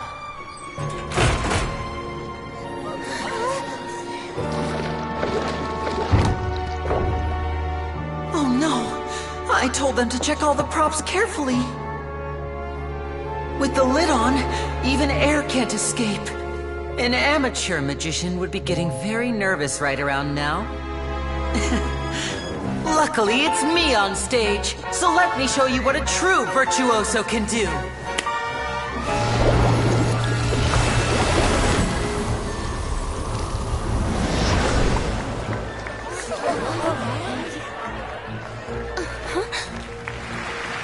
Lynette, are you still there? Don't go too far. We don't want to use up all our magic.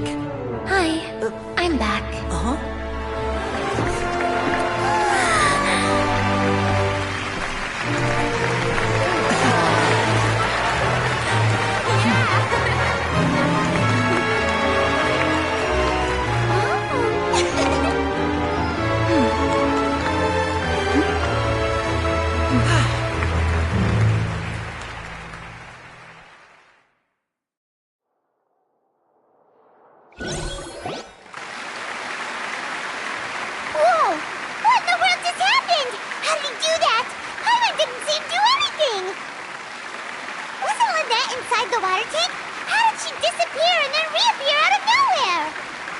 If we could see easily through his tricks, then that would mean that his skills are still lacking.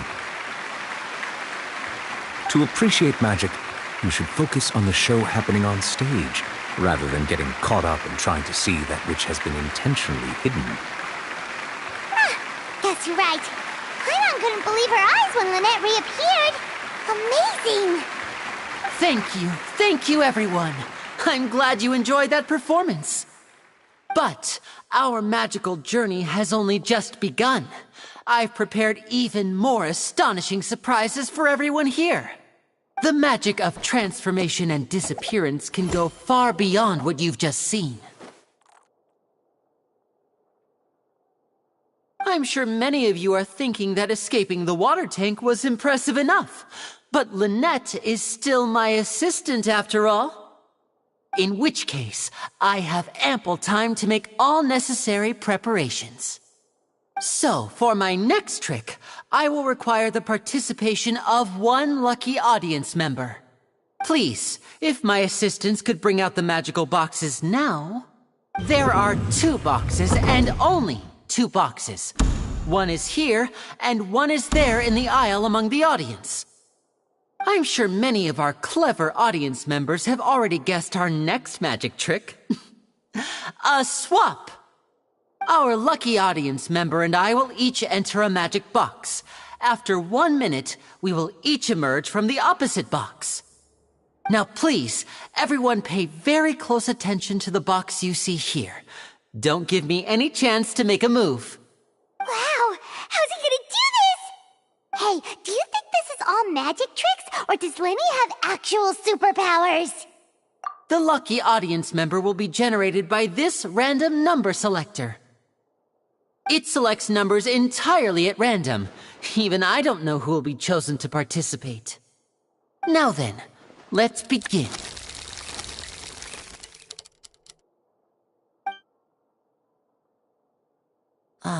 Let me see. Oh, row 7, seat 3. Congratulations! You now have the chance to experience magic firsthand for an entire minute. Please, come forward. My assistant will take you beside the magic box. I'm sorry, it might be a little cramped inside, but no need to feel nervous. We've carefully arranged everything for you to be as comfortable as possible. You don't need to do anything, but no matter what strange things may happen, don't come out of the box. If the magic is interrupted, who knows where you might end up? You might even find yourself in the Fortress of Meropide. Oh, okay.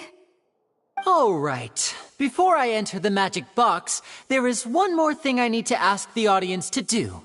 Could you all give me a countdown? Like this. 60, 59, 58. Just keep counting down. You can go a little faster or slower if you like. I won't be able to see anything in the pitch-black box, so I'll be relying on your voices to know when time is up. Oh, and no tricks now. If you quickly count from 60 in just 30 seconds, then I'll be in a tough spot. Ooh! Paimon kinda wants to count faster after hearing him say that! No, that won't do. I can see it in your eyes. You still can't be trusted. Let's practice together. Come on, repeat after me.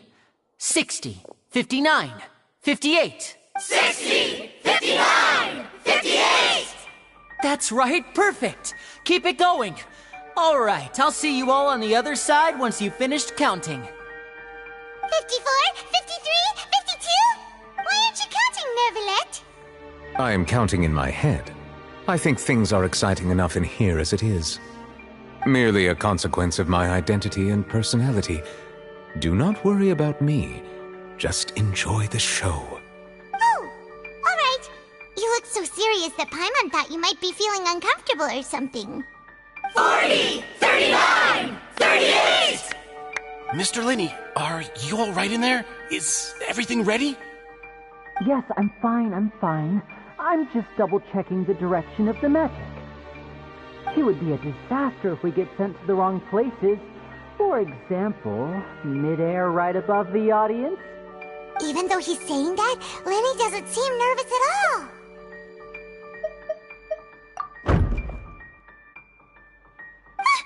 What was that noise? Did you hear it too?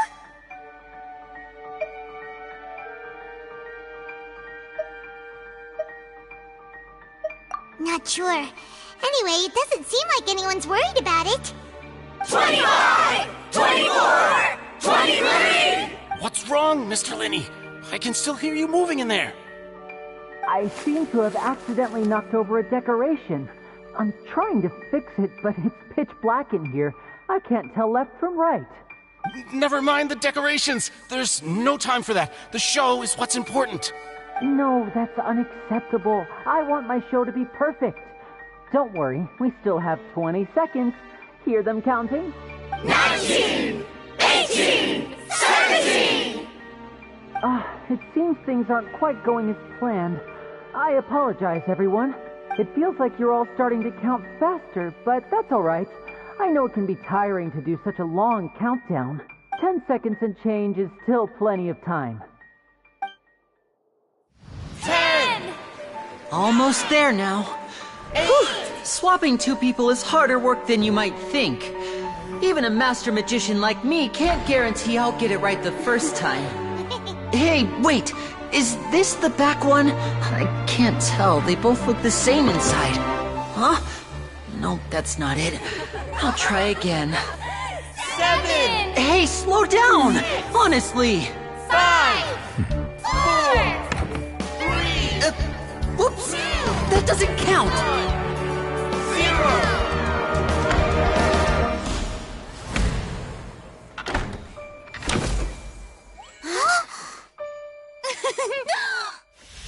Ta-da!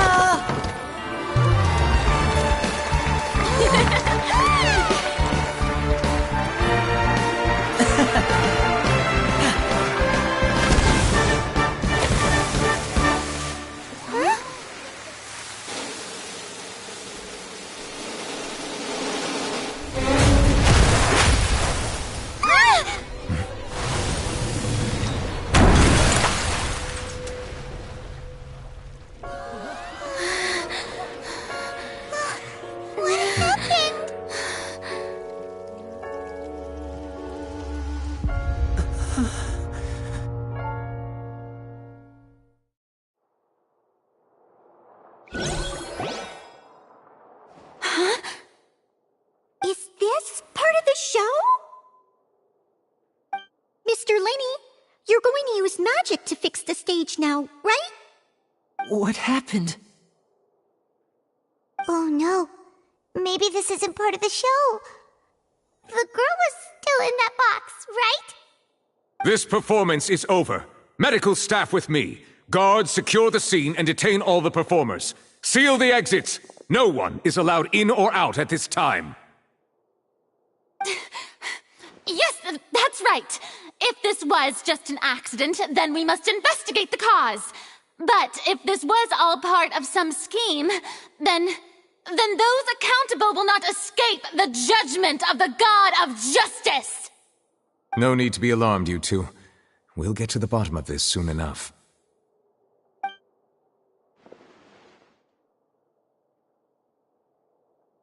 Unfortunately, the person who is in the magic box has been pronounced dead. His name was Cowell, one of the assistants in Linny's magic troupe. Apparently, the fireworks on stage ignited the ropes that were suspending the water tank, which then caused the tank to fall onto the stage. As of now, we are still not sure why we found Cowell in the box, rather than the guest from the audience. And after an initial search of the area, the guards have confirmed that the girl is nowhere to be found. It appears that this incident was not merely some mishap with the performance. And there are many indications that it is connected with the case of the serial disappearances of young women. The serial disappearances case? That's the case that Charlotte mentioned before!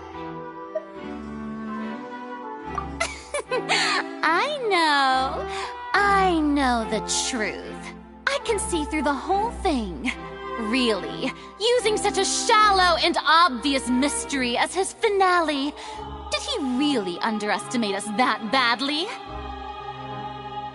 I say that our powerful magician, Mr. Linny, is now the prime suspect for the serial disappearances case.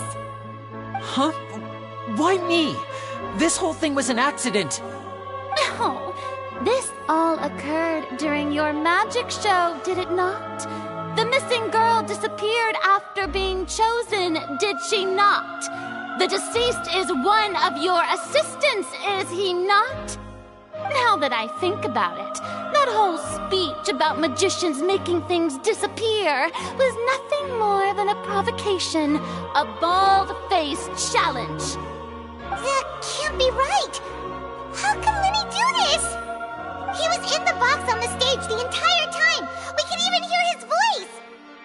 Besides, before the show, he told us that he would like to catch the criminal behind the disappearances! He couldn't possibly mean catching himself! Save discussion for a later time, please.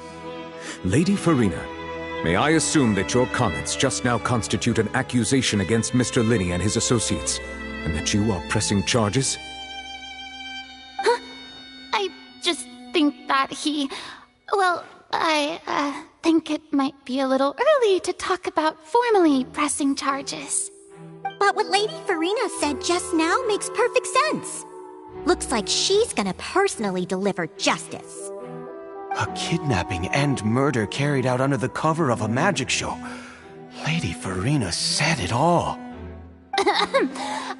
I mean, of course, my dear people. But what excites me even more than the obvious truth before our eyes is the opponent I'll be facing. That's right. I mean you, Traveler. You'll support Linny, won't you? After all, he was the one who helped you the first time we met. Then there's no problem at all.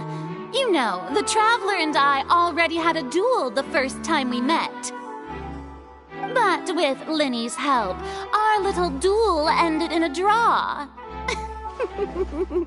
But draws really are the most boring possible outcome. So, no more draws. Between the two of us, there must be a clear winner and loser. And what better place to hold such a riveting showdown and decide the true victor than here, on the grandest of stages, the Opera Epiclese. Huh? It wasn't a draw. She obviously lost last time. I understand. Charges have now been pressed, and as such, a trial is in order. Well, Traveler, seems Lady Farina has set you in her sights. But putting her dramatic rhetoric aside for a moment, I would like to ask you, are you willing to act as Mr. Linny's attorney and defend him in this case? Very well. The trial will be held a day from now in the Opera House. Both sides may investigate the scene to build their cases and search for the truth.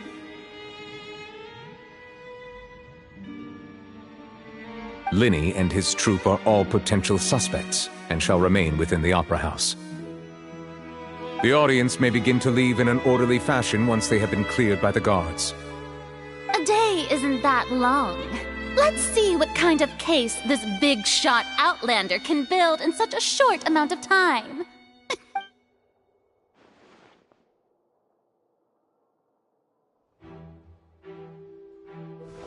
Linny! Sorry about everything that happened just now. Were you frightened? Of course! Who wouldn't be scared after witnessing an accident like that? Yeah, I'm a little shaken up myself. How could this happen? And poor Cal. I know you already claimed that you would defend me, but now it's just us talking. Tell me, do you think I could possibly be the murderer? Good to hear. Thank you so much for trusting me. I'm sure everyone sees me as the biggest suspect at this point. But, if you ask me, the whole thing is mysteries layered upon mysteries, such that all that's left is confusion. I don't know whether what happened there on the stage was purely an accident or not, and I don't know why poor Cal was in the box. As for how that girl chosen from the audience could suddenly disappear, I'm afraid I don't have any answers either. If someone tampered with my performance, then we need to figure out what they did. Even a skilled and knowledgeable magician like myself couldn't pull all that off in just 1 minute. Which is precisely why we need to investigate! As this book says, the impossible could not have happened. Whatever happened must have been that which is possible. Paimon bought them when we were reading at the bookshop in the city earlier. Pretty cool, huh? Don't worry, Paimon used her own savings to buy them. It wasn't from our travel funds. I think they look cute on you, Paimon. You have good taste, Lynette! That's the right attitude. Feeling depressed isn't going to help me now. I need to get back to my normal self. But with the guards watching our every move, it's going to be especially difficult for Lynette and I to prove our own innocence. Good thing you agreed to be our attorneys. Thanks for that. We'll be counting on you.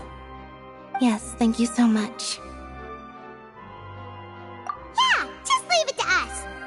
Oh, since we're going to start investigating, Paimon has a question first. Where did Lynette go during the performance? Ah, well, I'm afraid that would involve some of our essential trade secrets as magicians.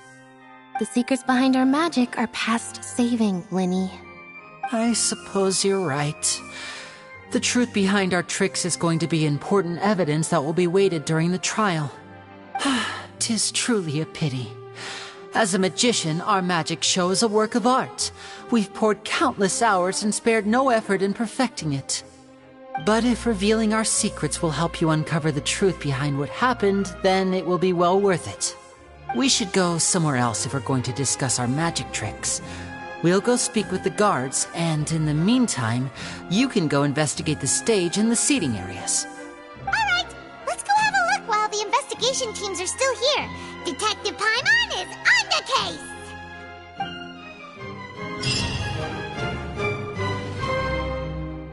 Hello, officer. How's the investigation going? I see. You must be the traveler that Lady Farina mentioned. Listen, I'll be perfectly honest with you. I'd avoid getting mixed up in this whirlpool of a mess if I were you. Huh? What do you mean? Come with me and you'll see. The deceased is one of Linny's assistants named Cal. Even though he hadn't joined the troupe long, he was hardworking and everyone generally liked him. The assistants are usually in charge of setting up and inspecting the props, as well as assisting with the show and keeping the crowd engaged. As you probably saw when you were in the audience, the water tank suddenly fell and smashed the box with Cowl inside it. This is the real mystery. We've already searched the scene and were unable to find any traces of the girl. However, if you look carefully, the box was positioned directly under the water tank, The ropes holding the tank were then burned by the pyrotechnics on stage, causing them to snap. All these factors lining up so perfectly makes it hard to see this as a mere accident. If anything, the more logical explanation is that the whole incident was intentionally planned, and Linny is the most likely person to have access to all these areas. But he doesn't have a motive! Are you both good friends of his? Well, you can't say we're good friends, but we've known each other for a little while. So in just a short time, he was not only able to win your trust, but even convince you to act as his attorneys. I know there's no such thing as magic. The real trick of a magician is holding the audience in the palm of their hand. I've seen a lot of cases, and I can tell you that people are the least reliable kind of evidence. Sorry, I tend to be pretty straightforward. Just know that I'm warning you for your own good. Anyway, you may investigate the scene of the crime yourselves if you're curious. Who knows, maybe you'll be able to come up with some new evidence.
Whoever the murderer was, why would it be?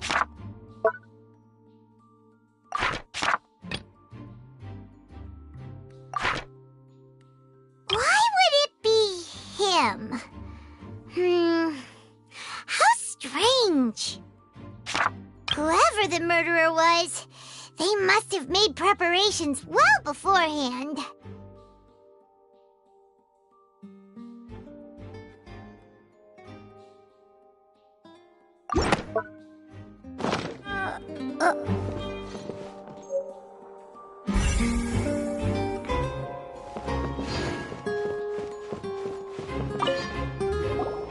So this is the rope that broke and caused the water tank to fall.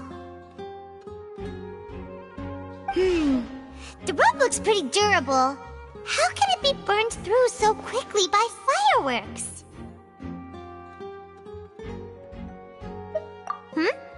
Why are you suddenly so serious, Traveler?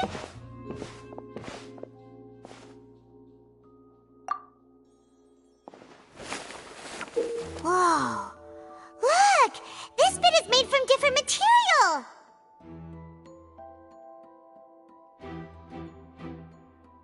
Most of it was burned away, but there's still a little bit of it left.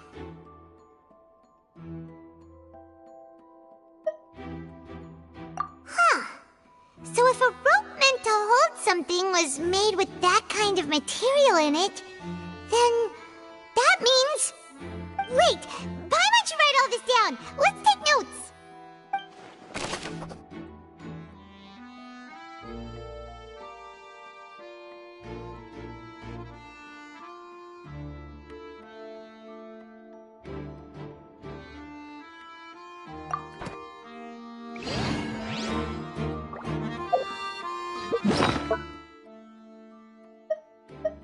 Whoever the murderer was, they must have made preparation. This rope was obviously tampered with. Why would it be...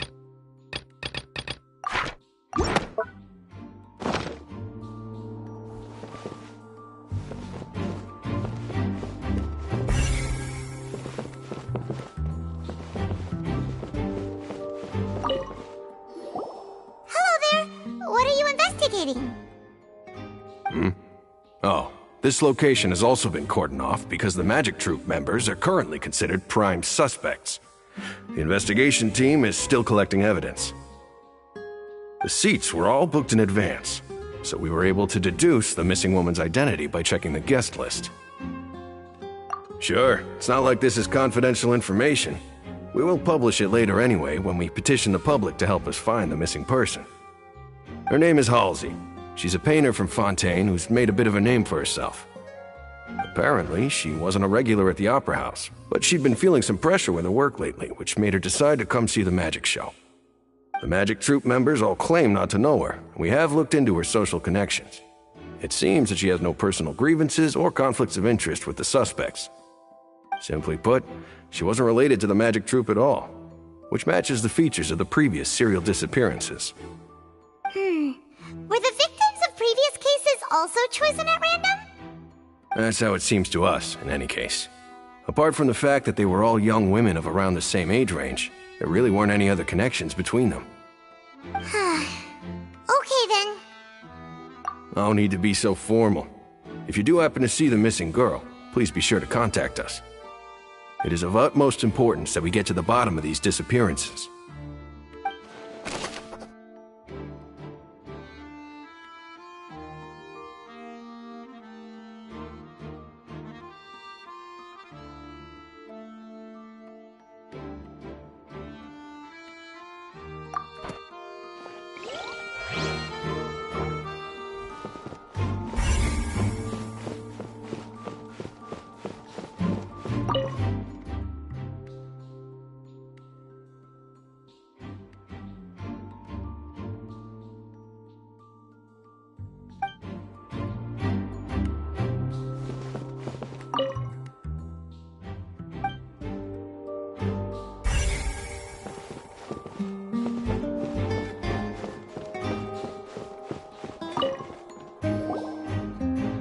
The investigation team has some new findings. Turns out there's an issue with the random number selector after all.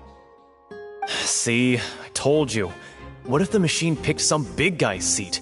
You think the murderer would have still made his move then? Sorry to interrupt, but we're helping Linny and Lynette with their side of the investigation. What were you saying about the number selector? There's something wrong with it? You're trying to help them? That'll be a tall order. Lenny used the machine to pick a random member of the audience during his performance, right? The lucky girl that later disappeared. Well, we thought there might be a serious problem with the machine, so we had it taken away for further inspection. It turns out that the seat number it picked wasn't random at all. The machine picks that same number every time. I'm sure you already know that you have to make a reservation in advance to get a seat, regardless of whether it's a trial or some performance. In other words, Lenny knew who would be sitting where from the very beginning. That much checks out. Lenny reserved our seats for us, too. Bet you see why I was saying it'd be tough to make a case for Lenny. Even though it's bad for Lenny's case, Paimon had better write it down.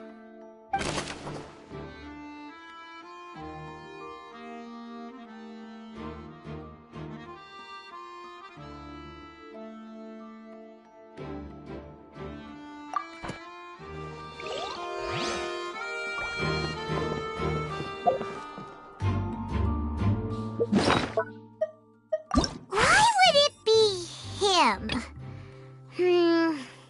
How strange. Gosh, no wonder the serial disappearances never got solved. Whoever the murderer was, this rope was up. People needed to register and reserve a seat for the show. That, combined with this number selector, could allow you to pick a young lady instead of some old fogey.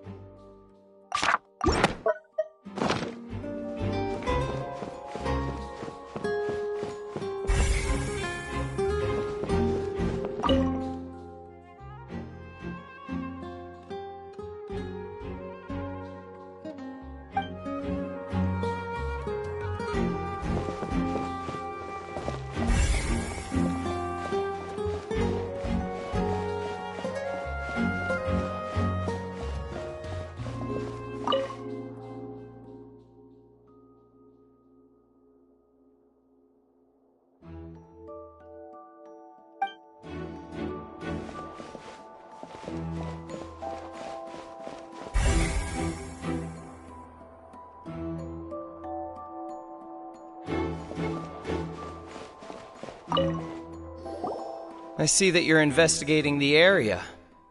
Well, it just so happens that I'm interested too. If you find any new and interesting leads, be sure to share them with me, all right? We don't have too many thoughts yet. Then why don't I tell you my hypothesis first? The way I see it. It all started with that loud thud. The thud? Oh, you mean the sound that happened during the countdown? Yes, exactly. It wasn't terribly loud, but I suspect that most people heard it. It's just that everyone was awaiting the results of Lenny's trick with bated breath, so no one paid it much mind. But now that the incident has happened, the thud has become an important clue. That makes sense. So, what do you make of it? I'm of the opinion that it may have been the sound of Lenny's accomplice, Lynette perhaps, jumping atop the water tank or something like that. And when the pyrotechnics went off, she cut the rope, sending the water tank crashing down. But wasn't the noise we heard too loud for that? Perhaps the balance wasn't right, leading to a particularly rough landing. Oh, that's true. I suppose I must reconsider. That does remind Paimon, though. What was with that sound?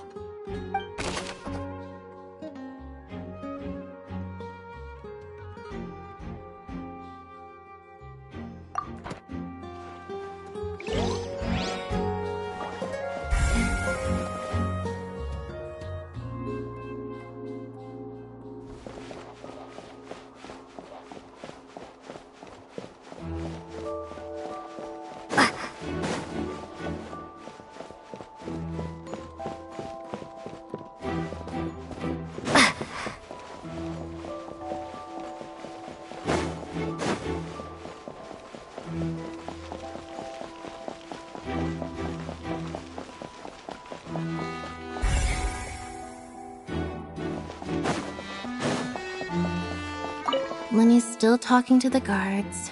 It seems he'll have a lot of explaining to do. I think someone will be assigned to monitor us later, but that's alright.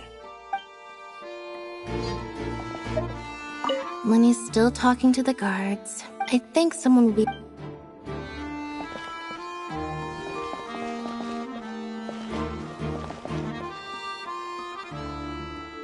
Lenny's still talking to the guard. I think someone...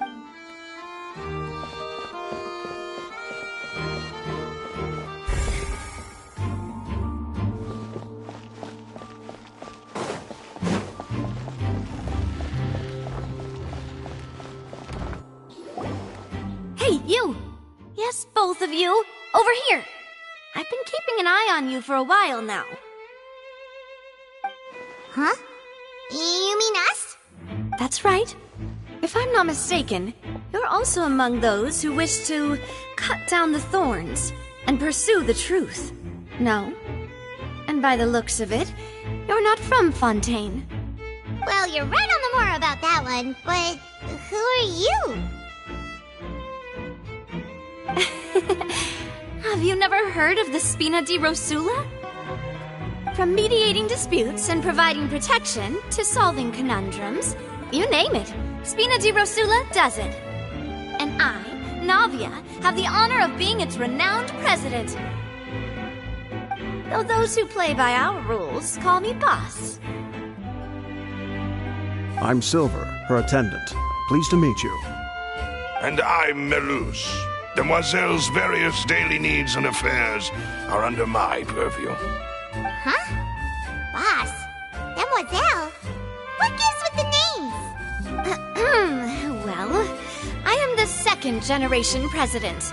Melus and the others are still used to my previous title.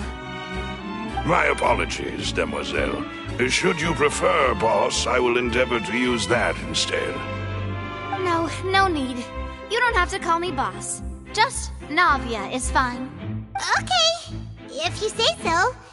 Not that we're members of Spina di Rosula anyway. All merely trifling details. Never mind. Now, back to the situation at hand. That's right. I've always kept an eye on the serial disappearance cases. My interest stems from a matter back from my father's time. Judging from the look of things, I find Linny an unlikely mastermind. Really? We think so too! That's why we're looking for clues now. But how did you come to that conclusion? Intuition, naturally. My unparalleled intuition. Farina sure was quick to point the finger at Linny without any decisive evidence whatsoever, wasn't she? But that's not uncommon for her. If you remember, the justice had to interrupt her and ask if she was pressing charges just to keep her from getting carried away. Anyway, a trial begins the moment someone levels charges. And, of course, there was no way Farina was going to back down in that situation. Sounds more like you just don't trust the Hydroarchon. Well, what's your opinion? I must admit that she can be interesting at times, but liking her doesn't mean that I'll blindly agree with her. All right, I've answered your question. Now, it's time you answer mine. Wait a minute, did that answer count? Well, I say it does. But don't worry, you won't hear any pointless questions from me. In your opinion, do you think it's right to treat a trial like it's an opera? Well... And why would that be?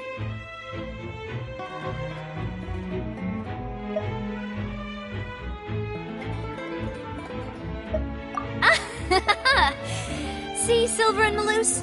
I told you they'd be different. Most astute of you, Demoiselle. I, too, think that the Traveler's response was most excellent. No matter how wonderful the script or how fervent the audience's expectations may be, the trials that go on stage here must be based in fact. And if that can be done, boss, then... All right, that's quite enough, Melus. Anyway, I like your answer. You pass with flying colors. Now, I need to make some preparations, following which our joint investigation shall commence. You two shall be my assistants. Wait! Since when did we become assistants? can be the assistant. Sure. Or your companion, if you like. I'm really not that fussy. That's more like it. Far be it from me to brag, but I believe that Demoiselle's intuition will be instrumental in uncovering the truth. You wish to save a friend from false accusations, and we wish to unravel the disappearances. In this sense, our goals are aligned. You have a point. Huh. You're quite the talker, aren't you, mister? And what about you over there? What do you think? You seem like you've got something on your mind. I have nothing to add. Oh, alrighty then. We'll be making some preparations first. Just be sure to let us know if they start revealing Linny's tricks. Thanks!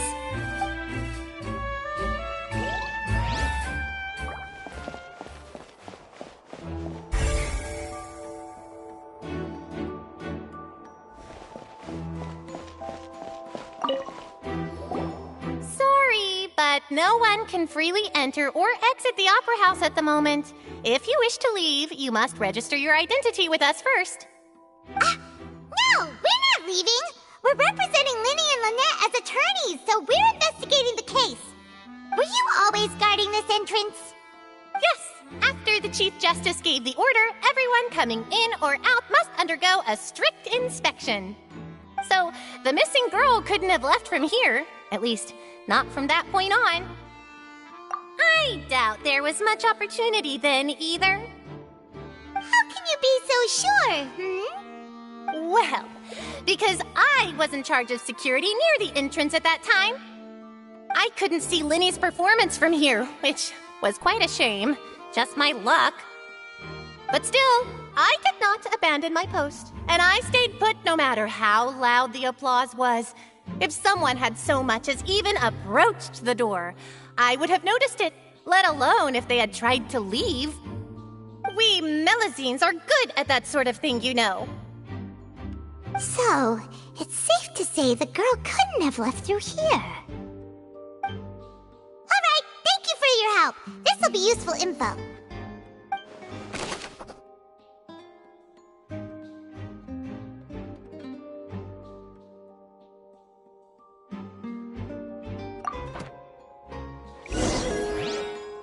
We've checked everything of note here in the performance venue. Paimon wonders how Linny's discussion with the guards is going.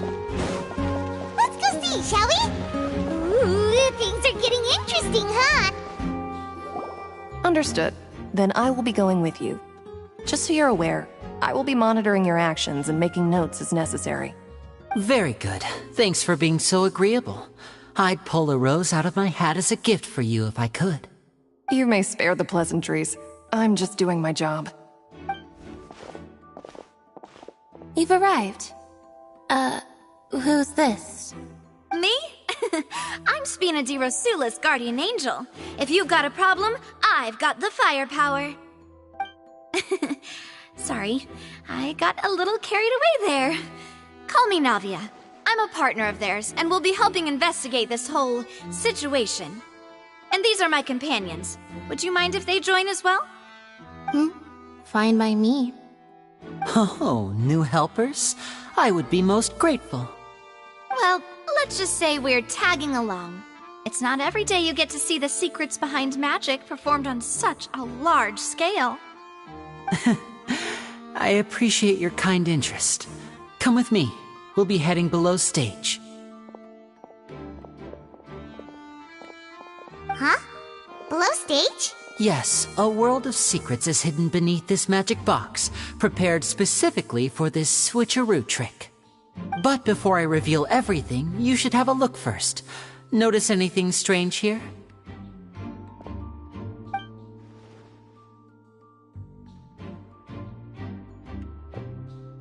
I'm not trying to be dramatic. Remembering the details of a trick will help you understand the methods used to perform it more easily. Huh. Weren't there balloons and other decorations here?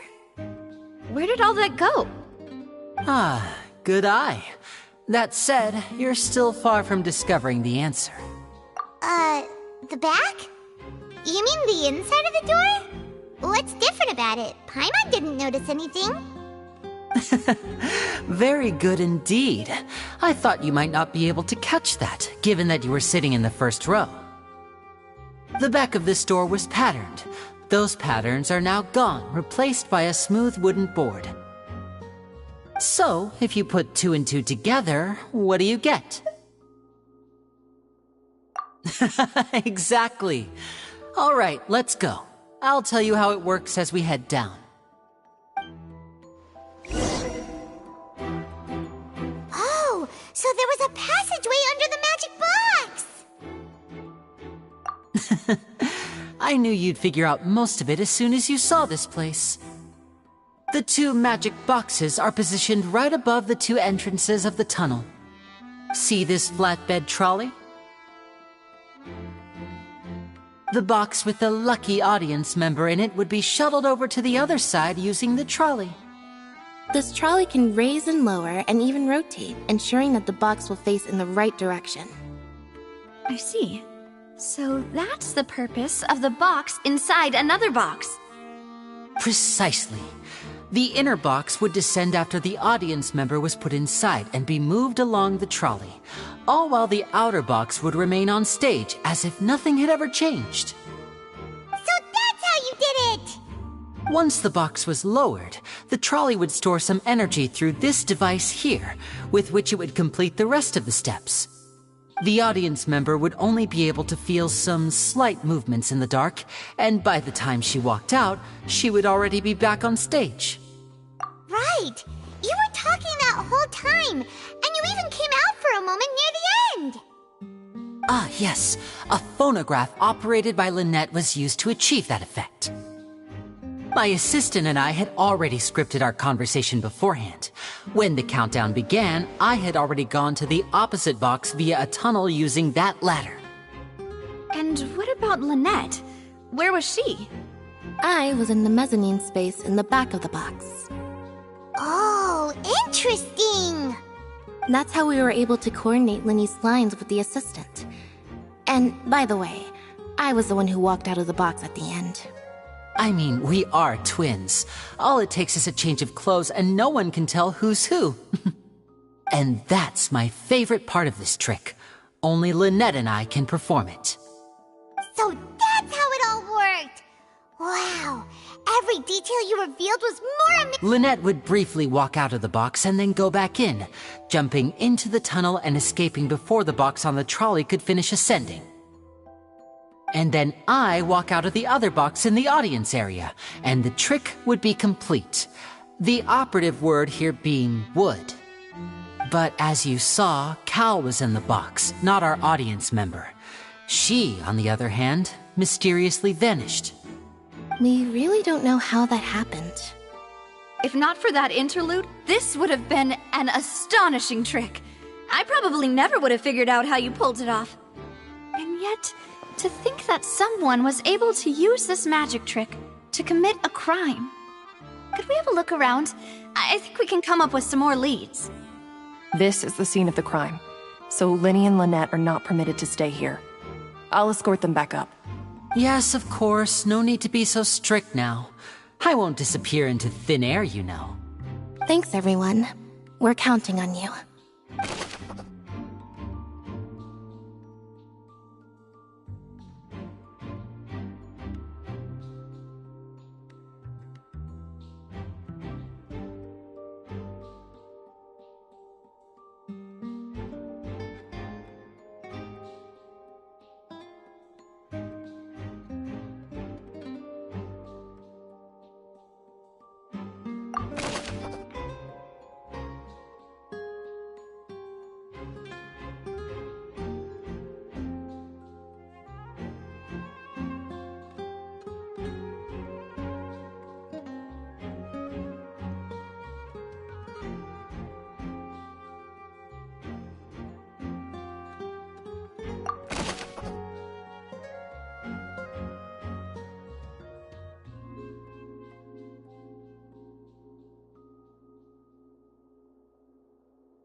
The floor is wet. Please be careful not to slip. Speaking of which, why would there be water here? Oh, Paimon knows! It's one of those tricks where you pour water into a jug and then flip the jug over only for the water to disappear? And here's a broken vase. Huh. Did the trolley knock it down while moving? That can't be. The trolley moves along tracks from start to finish. It couldn't have hit the vase at this distance. Let's note this down too and think about it later.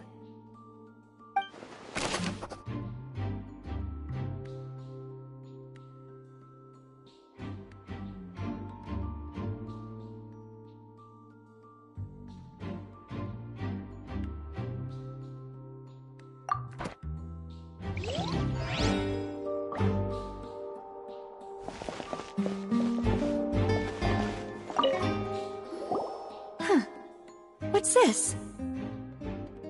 Looks like a hook tied to the end of a rope. Huh? There's all kinds of odds and ends here. Perhaps it was a prop for a different trick. But why would it have been left here? Whatever it is, let's make a note of it first.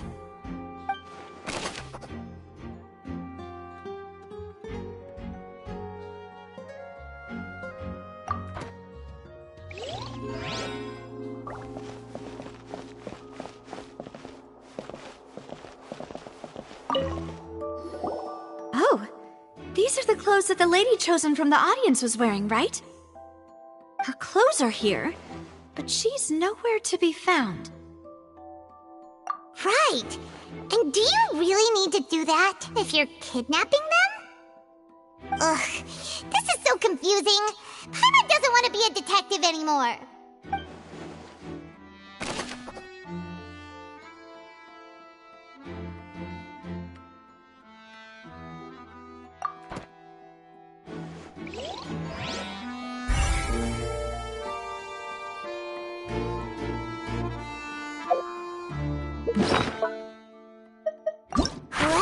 Why would it be him?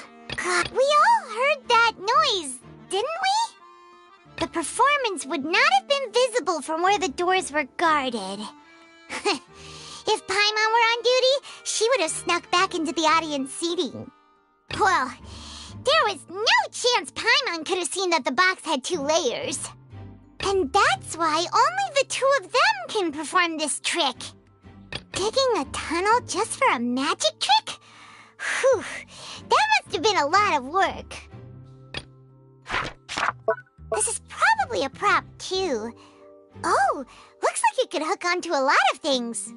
Like the Traveler's fishing rod! This flower vase is probably a prop for the show. But it also could have been used in the crime. Paimon doesn't get this at all. You think about it for a bit, Traveler.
What is this place?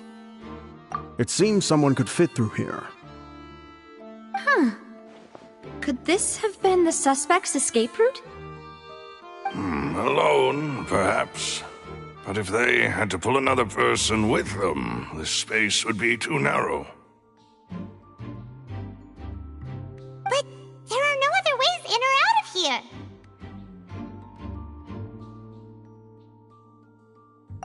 Oh, you're right! Let Paimon write that down.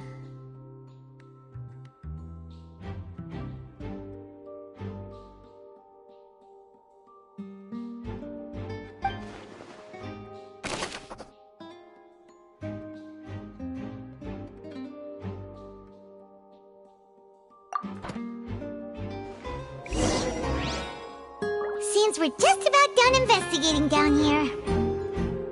Yes. Let's head back up.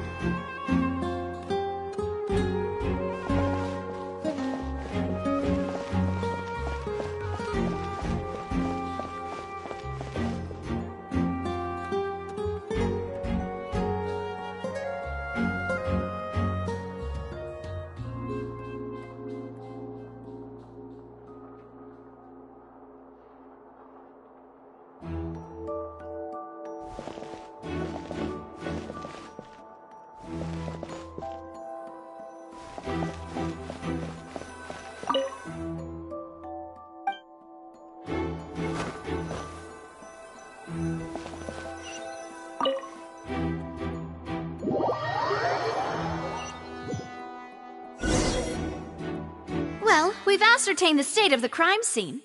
Let's find a place to sort out our findings once Malus returns. Seems to me that there are several things that don't add up here. Apologies for the wait, demoiselle. So, what did the guards say? Did the criminal escape through the vent?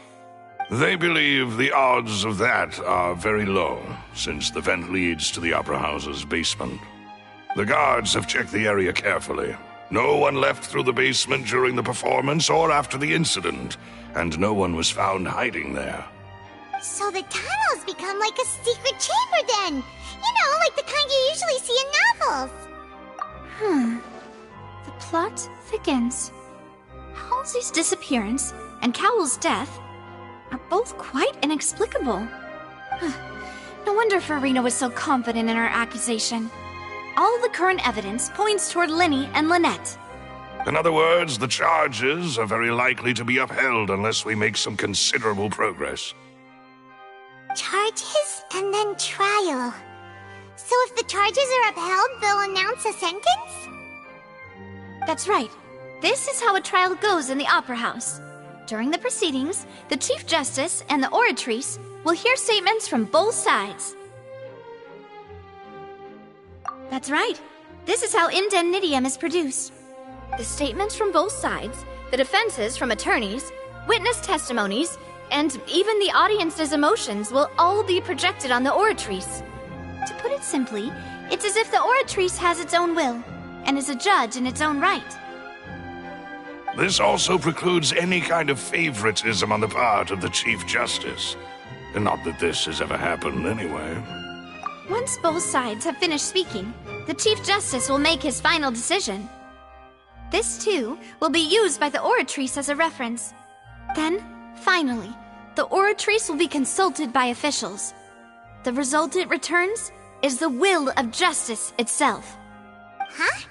So that machine is the one that actually decides? Paimon thought Neverlet called the shots. In practice, there is very little difference. Both have always come to the same judgment, which is why people have great faith in the Chief Justice.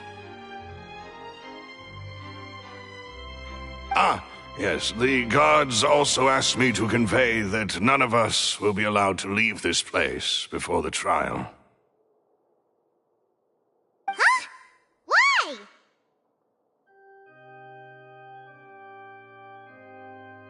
Because we've chosen to act as the twins' proxies. That makes us persons related to the case.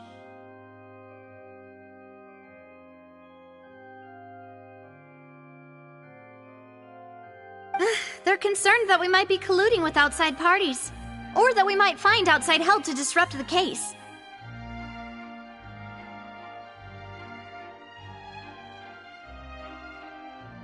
And even if that were not so, it could prove problematic if we happen to spread key information about the case ahead of time.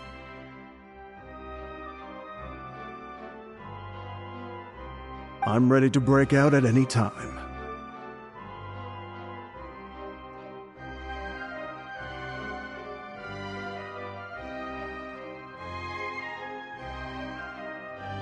Whoa, whoa! There's no need for that! Paimon thinks they have a point! That said, are they providing food?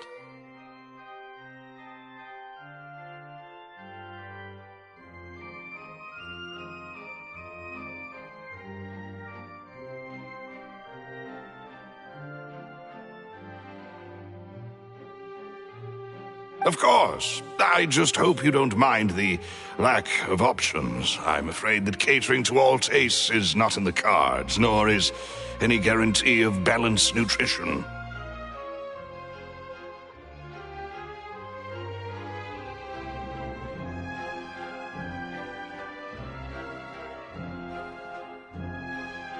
In that case, let's just sort out our findings together here. Pity. I was hoping to take you to try some of Fontaine's famous desserts, too.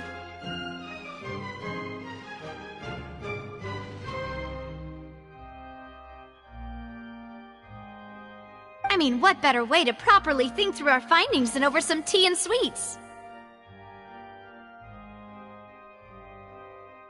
Huh. Breaking out suddenly doesn't seem like such a bad idea after all.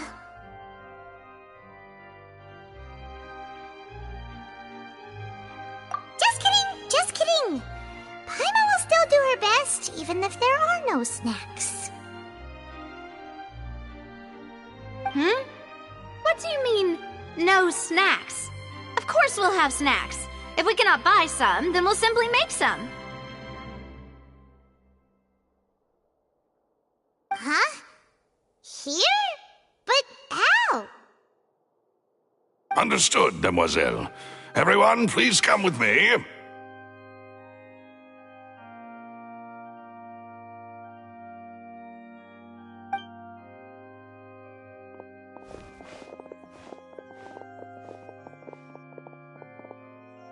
Wait, you're carrying a portable stove with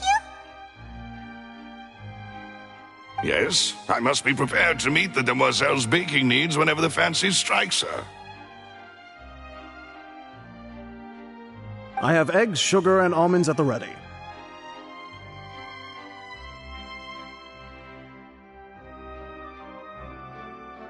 Good work, you two. Then I'll get to it. Please sit tight for a moment. You'll get to taste my awesome snacks soon enough.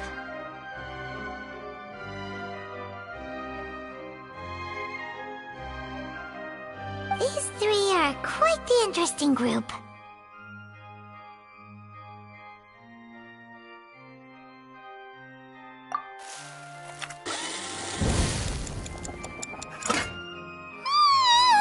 And Paimon thought it smelled good while it was still in the oven! Oh, it's even better now. Paimon can't stop drooling. From the way you had these two guys carrying all that stuff around, Paimon thought you'd have them do more during the baking process. But you ended up doing the entire thing by yourself! Beating the egg whites, grinding almonds, everything!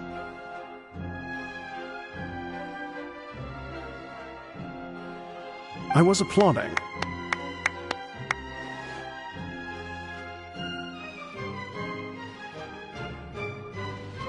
And I was giving encouraging smiles.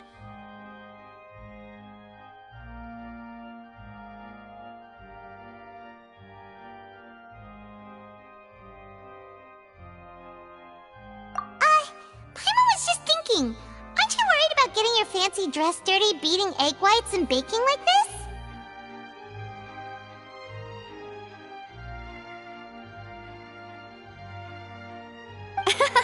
Well, I don't think it's carved in stone anywhere that fancy ladies can only read books, sip tea, ride horses, and play the piano. I just really enjoy making snacks.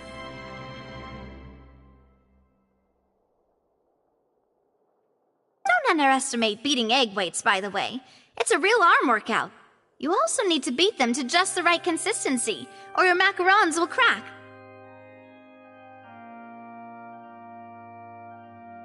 Anyway, give these a try, fresh out of the oven. There's 3 for each of us.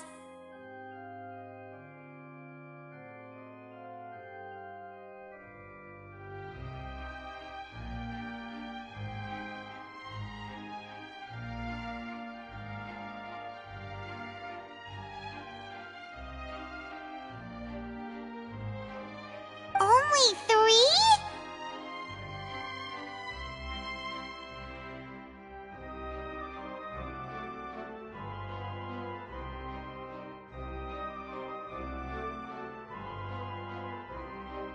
Well, eating too many sweet treats might send all that sugar to your head. You wouldn't be able to think clearly about the case on a sugar rush, would you?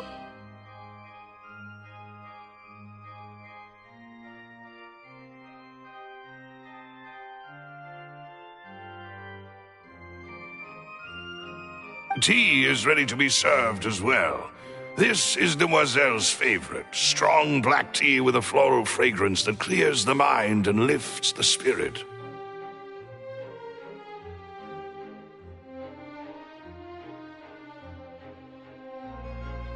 No need for concern. I'm merely doing as I should.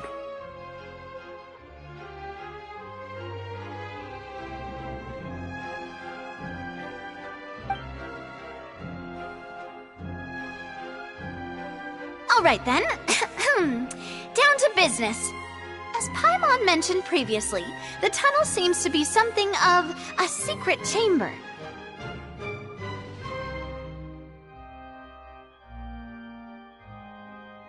However, we can assume that Linny and Lynette were not alone within it. Some criminal also occupied its sealed confines.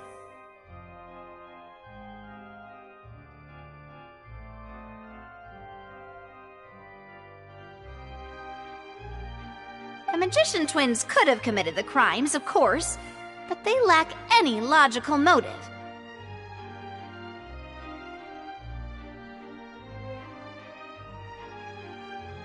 Exactly! Why would they do such a thing right when everyone was watching?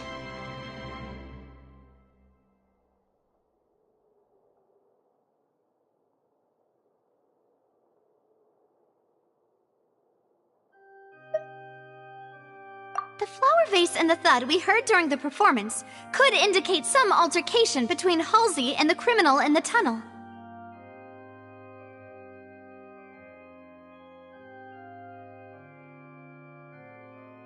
Resulting in the shattering of the vase, the discarding of her clothes, and her abduction.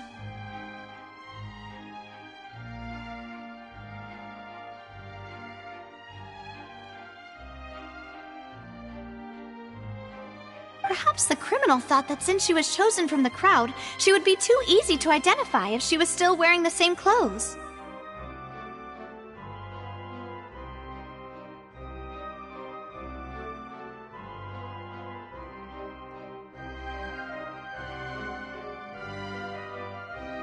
Paimon thinks that makes sense, but the real trouble is...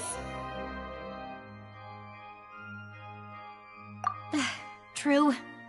None of the clues we found thus far support the existence of this third person.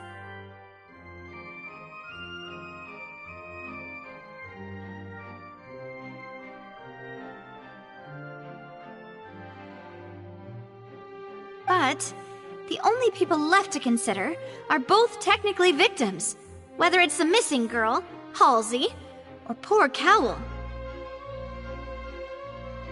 Huh. Could Halsey have secretly made modifications to the magic props in order to murder Cowell before making her escape? That's right. And even if she had tampered with the setup, she would need to understand the entire trick to pull it off. Nor does she have any motive. The guards said that she has never had any dealings with the Magic Troop's members.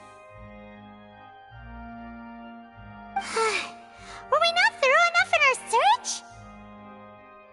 From the sound of things, this is turning into an impossible case. Your macarons are amazing amazing, though, Navia.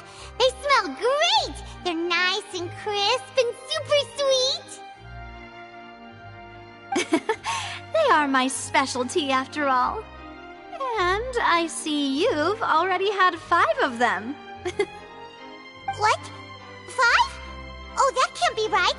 Paimon only counted 3! Honest! Please don't worry about it. At my age, a few less sweets might actually be a good thing.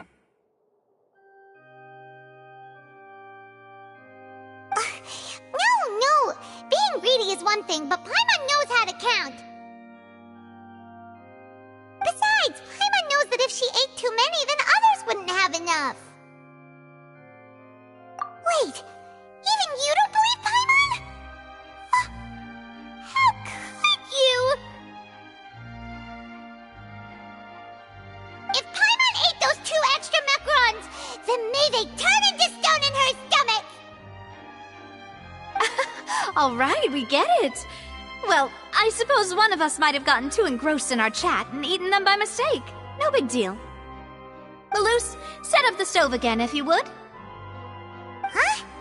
What are you doing? Making sure everyone gets 3 macarons, of course. Exactly. We don't want to trouble you. As you wish, demoiselle. And I have the egg, sugar, and almonds. Well, this really is your hobby, huh?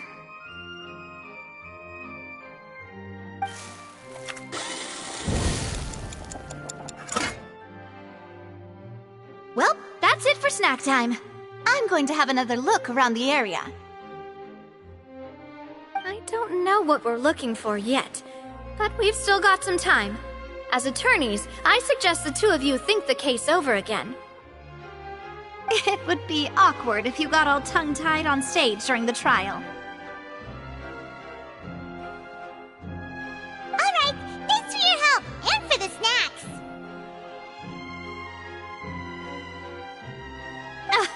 It was nothing. A small task for the Spina di Rosula. Silver, Maloose, it's time to go.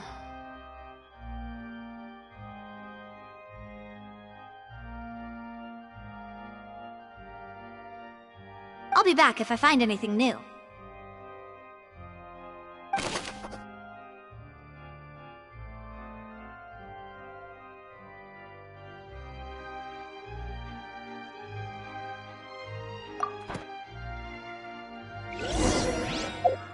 Alright, it's time to put her...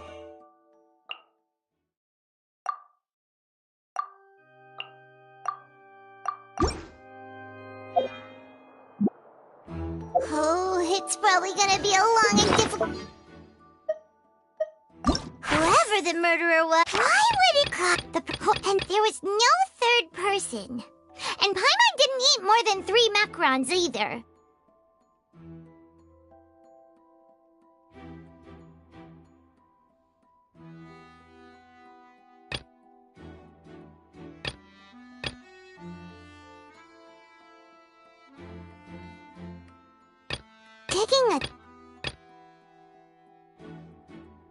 Digging a tunnel just for a magic trick?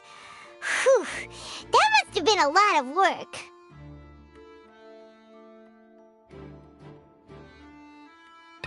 That size wouldn't have been a problem for Paimon.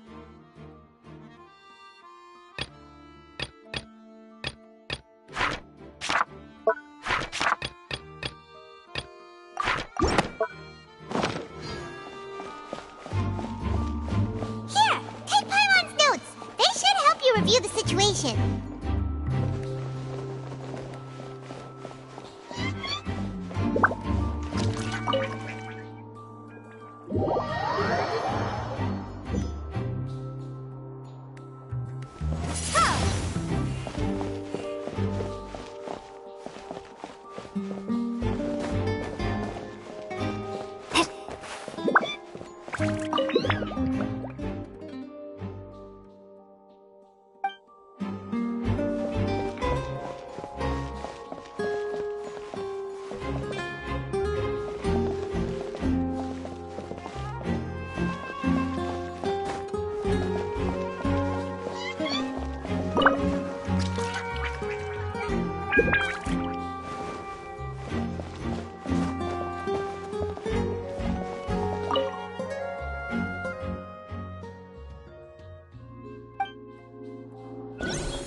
Why would it be him? Whoever the murderer was... God, that side...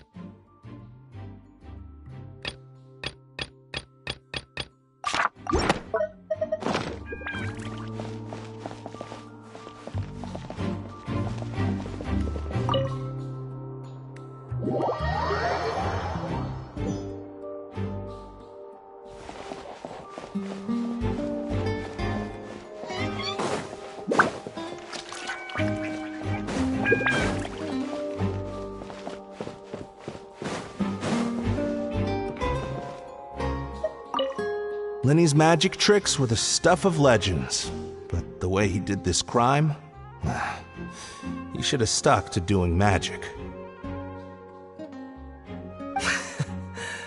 Look, doing magic tricks is one thing. Pulling off a crime is something else entirely. Maybe he was just too full of himself. Windblade!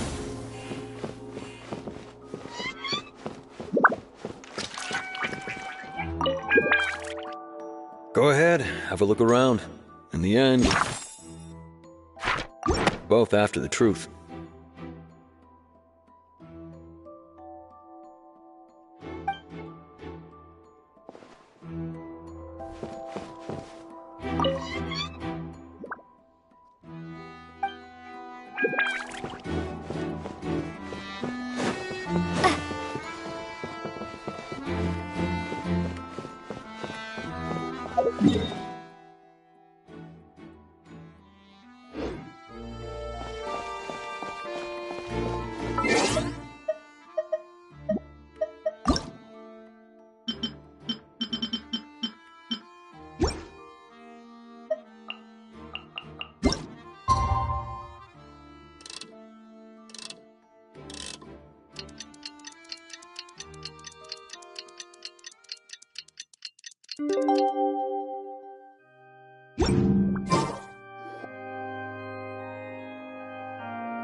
Do? The whole situation is so confusing.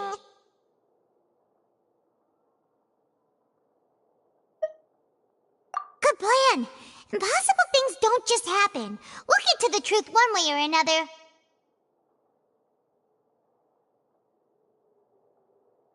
Just relax. Even if everyone else suspects Lenny and Lynette, at least we will be supporting them from the stands. Besides, I doubt Farina understands any more about what happened than we do. Thanks, Navia. Well, we'll be going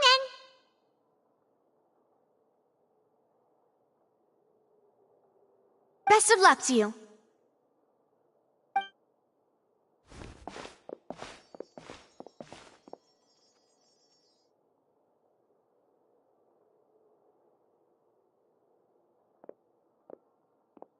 Ah, finally, you're back. Well, how did your investigation go? To be honest, you might be disappointed.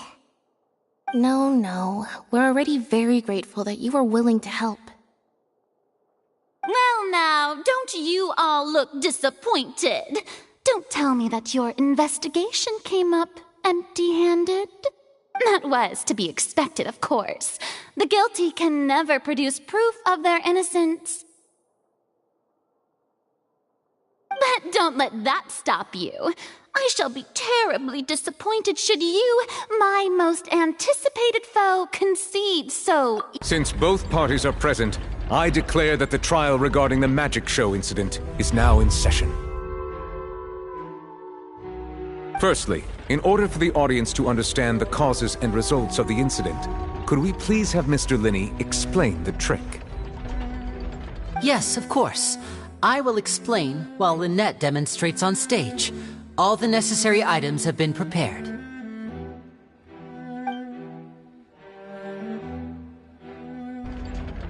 Thank you, Mr. Linney. In that case, I take your statement to be that you ran to and remained hidden within the magic box in the audience stands once the trick began, and thus could not have committed the crime. Is this correct? Yes, that's correct, Your Honor. In that case, I call upon the prosecution. Lady Farina, do you wish to refute his statement in any way? Why, of course I do. Allow me to take the first shot and break this case wide open. Mr. Linney is clearly lying. There is no way you could have been in the box the whole time if you were to abduct Halsey and murder Cowell. In fact, I'd say you were hardly in that tunnel at all. That is simply your hypothesis based on the presumption that I'm guilty. Oh, is that so? And if I may ask, what did you hear while you were inside your box? The roaring countdown of the crowd, of course. That's how I kept track of the time and built anticipation for the finale. And you didn't hear anything else at all? Nothing that might leave an impression of any kind? No, nothing. I see. But when the count reached 30 seconds or so, there was a thud. One so loud that I believe practically everyone heard it. Huh? Hey, hang on! Something's not right here.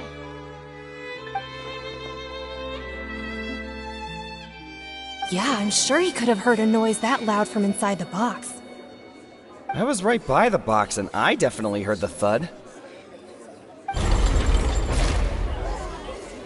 Look at those scales. Could those mean... Well then, ladies and gentlemen, allow me to use the words of the magician himself. You never know what can happen in the blink of an eye. Indeed, it seems his alibi can also collapse in the blink of an eye. Of course, I have armed myself to do far more than smash your alibi. Confidence cannot go unfounded, and my foundations are rock solid. Tell me, aren't you and Lynette actually from the House of the Hearth? The House of the Hearth?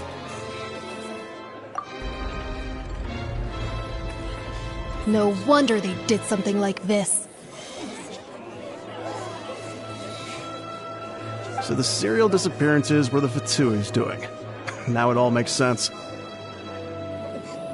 I've got a feeling that what happened on stage probably wasn't just an accident.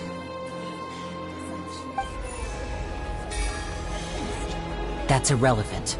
Our identities have nothing to do with what happened. Indeed. Then perhaps you could tell us everything that happened during that 1 minute.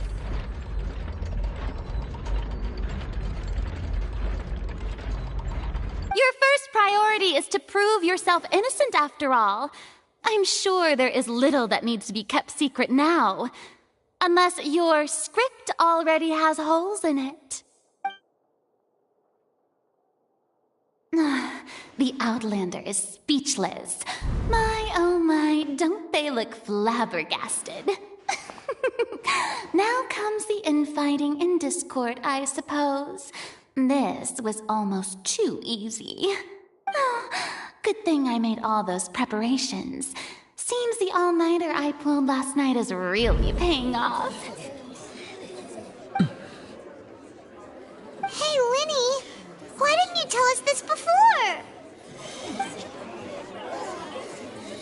Order! Order! Mr. Linney, allow me to re-establish the facts.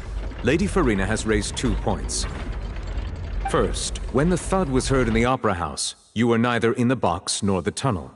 Second, you and Ms. Lynette are both members of the House of the Hearth. Are these claims true?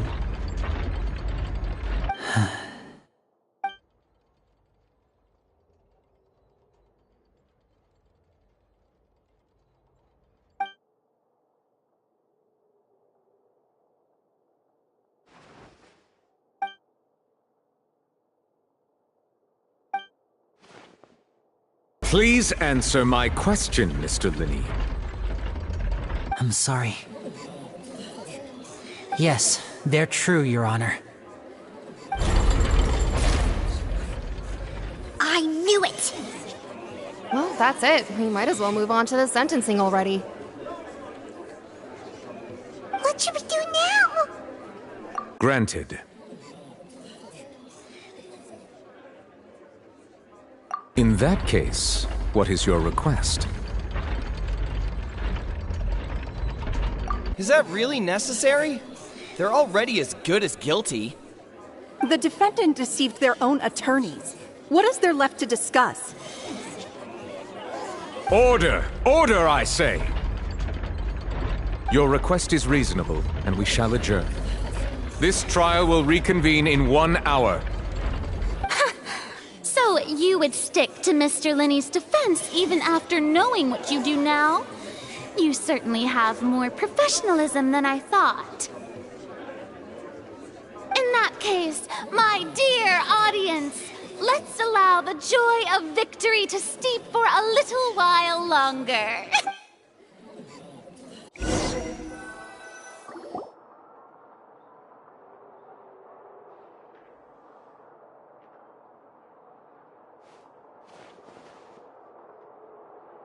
Well, this is awkward. I didn't think the Hydro-Archon would dig all that up. I'm sorry, Traveler and Paimon. Yeah, sorry. Paimon doesn't know where to start. We based our entire reasoning on the assumption that you weren't bad guys. Not to set the wrong tone or anything, but Paimon's really mad! I'm very sorry. I know you're angry, and reasonably so, but please, let me explain. I know you've clashed with the Fatui several times before. I wouldn't be surprised if just hearing the word is enough to make you upset. But our organization is very, very large, and the Harbingers have very different personalities and goals. Right now, we want to save people. As many as we can. That's right. I'm sure we're on the same page when it comes to this nation and the disaster that its people might face. I knew if it weren't for our respective identities, we could become good friends. That's why I didn't wish to flat out lie to you, but chose to hide some details instead. The truth is very important, but being completely transparent about everything would see us spending more effort than we need to. Right. So, you be the judge. Heck, if I were you, I fear that I'd even struggle to trust me at this point.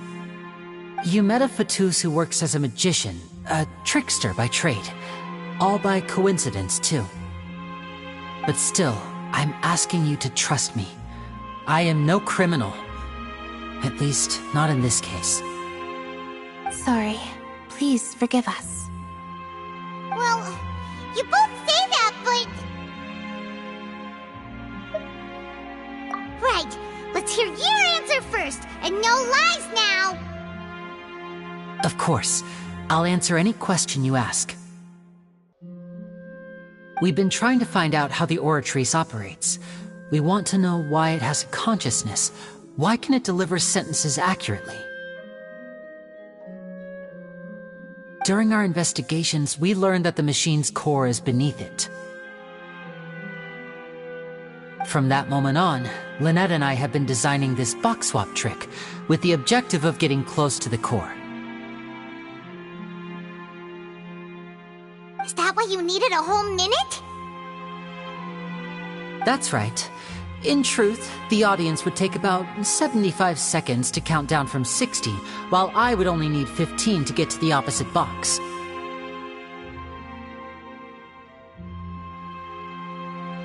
So, after jumping into the tunnel, I accessed the Opera House basement via the vent, and went to investigate the room in which the core is stored. That air vent was created during the construction of the tunnel specifically to execute this step. Well, nothing. As soon as I reached that room and was about to investigate, I heard someone's voice. Which should have been impossible, of course. I was quite certain that I was the only one in the room. That voice seemed to recognize me and tried to speak to me. I chose to err on the side of caution and retreated the way I came.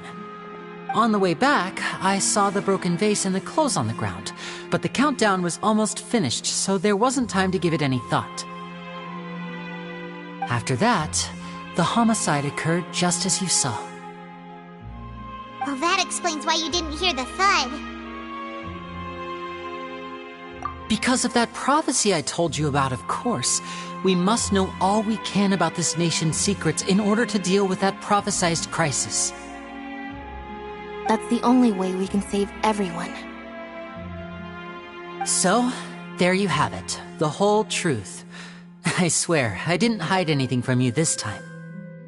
It was never my wish to proceed under this cloud of mistrust either. But like I said earlier, you can be the judge. If you want to leave because you don't trust the Fatui, there's nothing I can do to stop you. Well, Traveler, you decide. Paimon will follow your lead however you choose.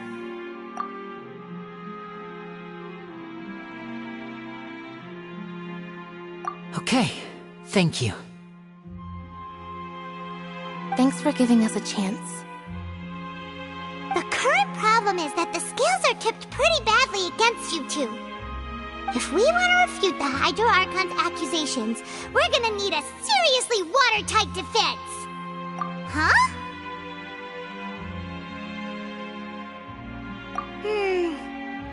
Oh, Paimon thinks she gets what you mean.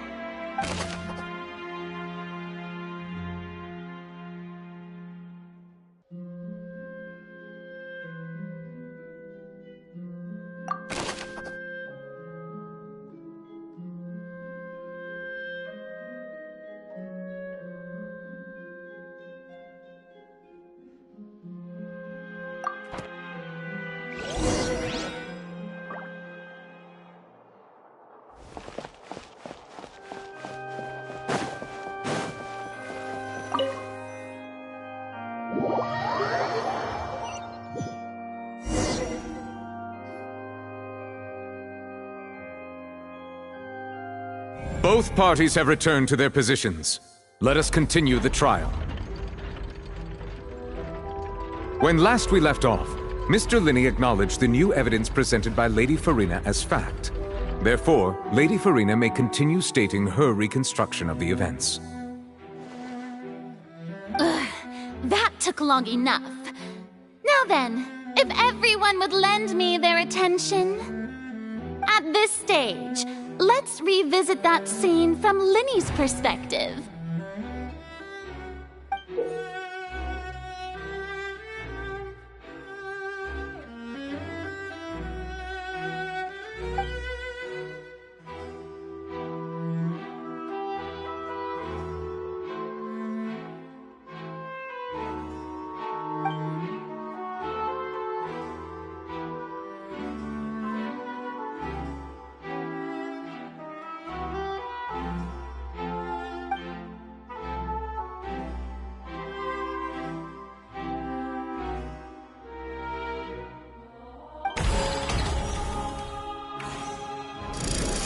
Countdown began, he entered the tunnel. When the flatbed trolley passed, he opened the box and got into an altercation with Halsey, which caused the loud thud.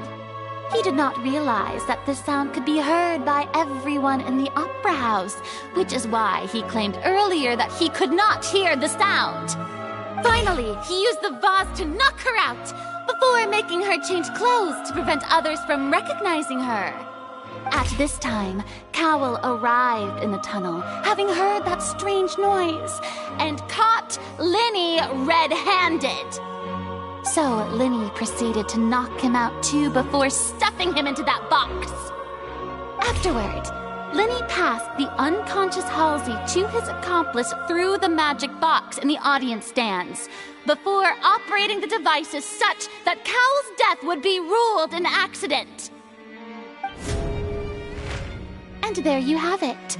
That's the truth behind what happened. Does the defendant's side have any objections to Lady Farina's description of the events? The key to refuting Lady Farina is the order of events. What Linny experienced and what he saw.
Seems this won't produce a particularly effective rebuttal.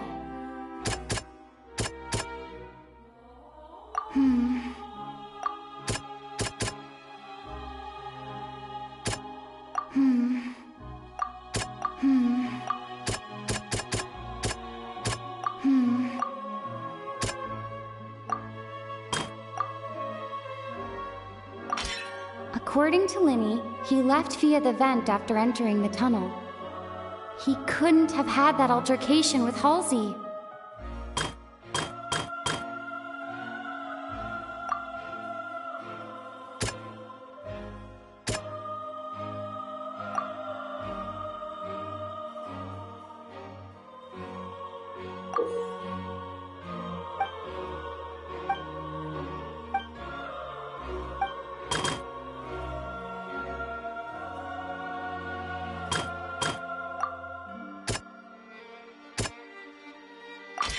Linny went to the room that contains the Oratrice's core.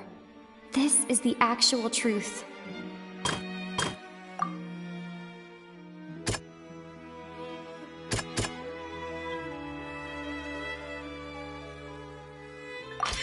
Linny did not take part in the underground altercation. He only witnessed traces of the aftermath. Attention! Ace Detective Paimon has something to say! When the countdown started, Linny did indeed go into the tunnel. But he immediately used a vent to access the Opera House basement, which is where the underground core of the Oratrice is stored. Once he reached that area, he heard a voice in what should have been an empty room. Since he felt something was amiss, he returned immediately. The crime scene had already developed by the time he reached the tunnel again, and in order to complete the magic trick, he did not remain there for any length of time. Finally, he reached the surface, and that was when the accident happened from his point of view. Therefore, he's innocent!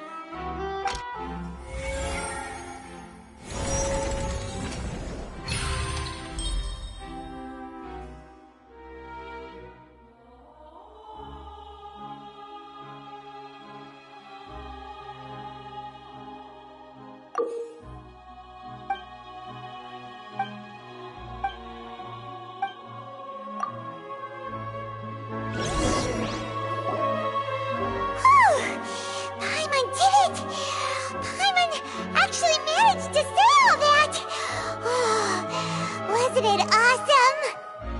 In other words, you believe that he knew nothing of the incident? That's right! My reasoning?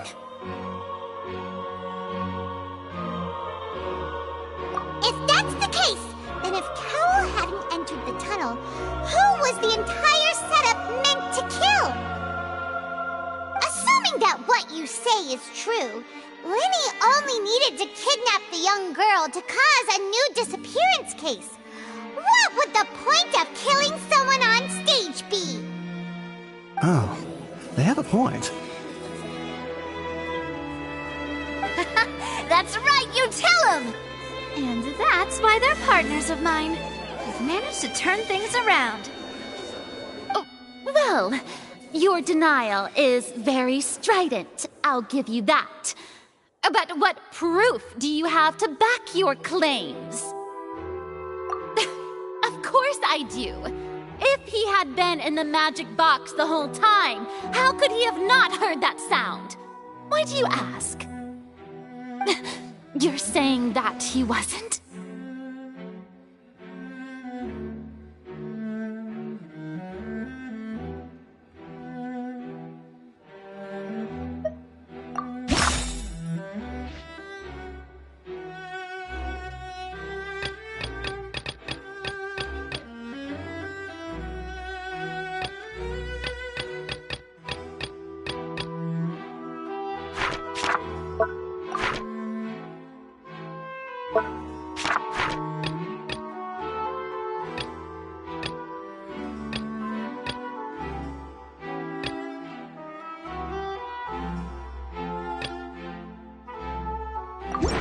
Sure we don't need to give this more thought? Paimon thinks there's something off here.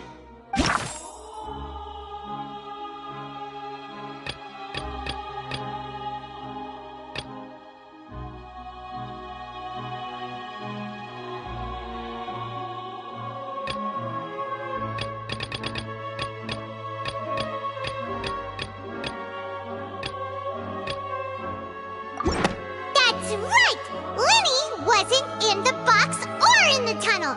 That's why he didn't hear anything strange during the performance. This means that when the crime happened, Lenny had already entered the basement via the vent. The same clue you used to disprove his alibi has now become the best proof! How do you like that? Well played. To think you'd use such logic.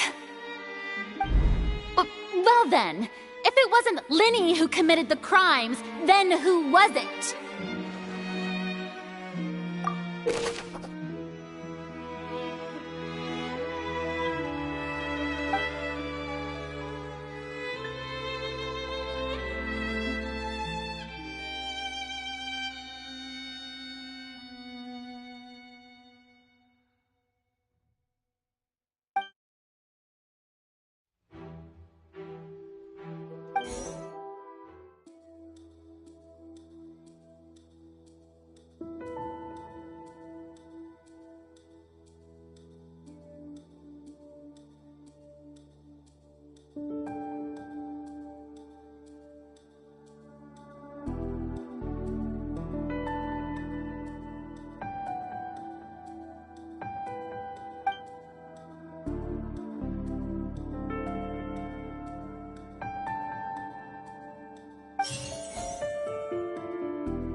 The deceased's name is Cowell, Lenny's assistant.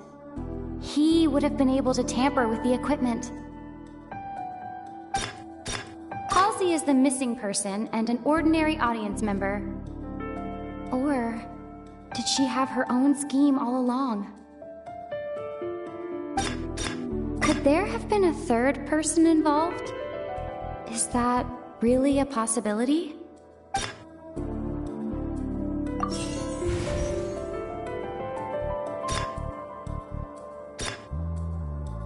Halsey is the missing person and an ordinary audience member. Or did she have her own scheme all along? The deceased's name is Cowell, Lenny's assistant. He would have been able to tamper with the equipment.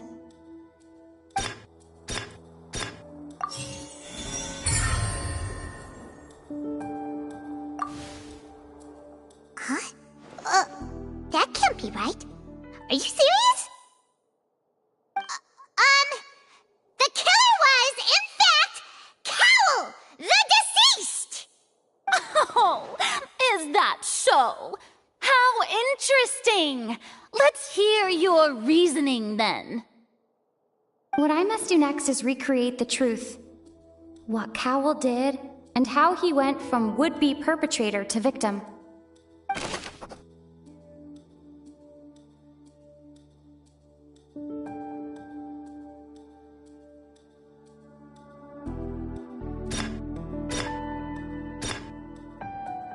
The sound we heard may have come from a clash between the missing Halsey and the criminal.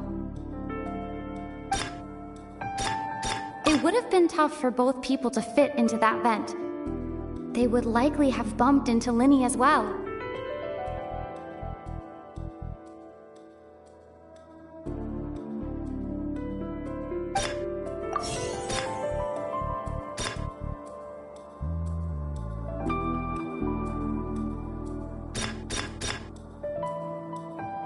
The deceased's name is Cowell, Lenny's assistant. He would have been able to tamper with the equipment.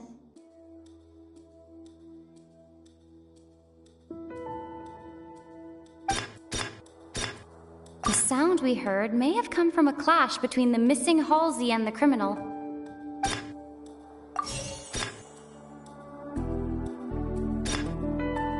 Lenny was not in the tunnel at that moment, which gave our criminal ample time.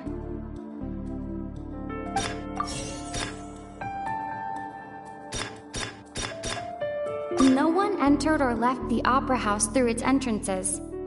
So, where would the criminal have wanted to take Halsey? The sound we heard may have come from a clash between the missing Halsey and the criminal. It would have been tough for both people to fit into that vent. They would likely have bumped into Lenny as well. Halsey's clothing was in the tunnel. So, there must have been some fear that she would attract attention. No one entered or left the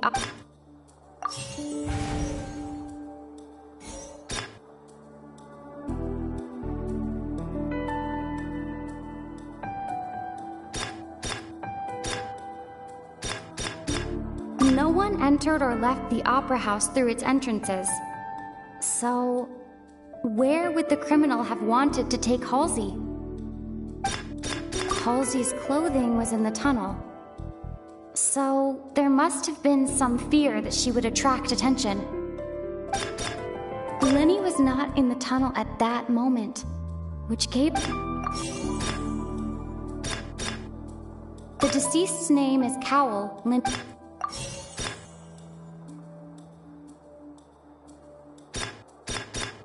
It would have been tough for both people to fit into that.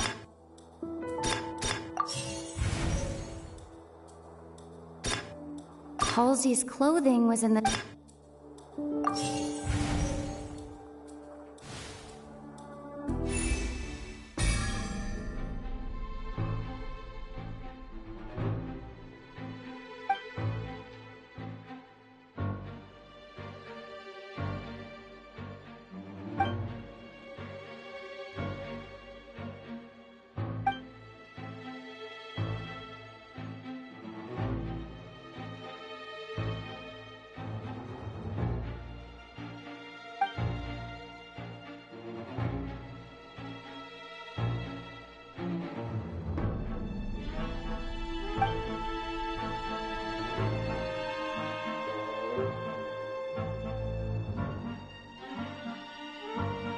What's wrong, Traveler?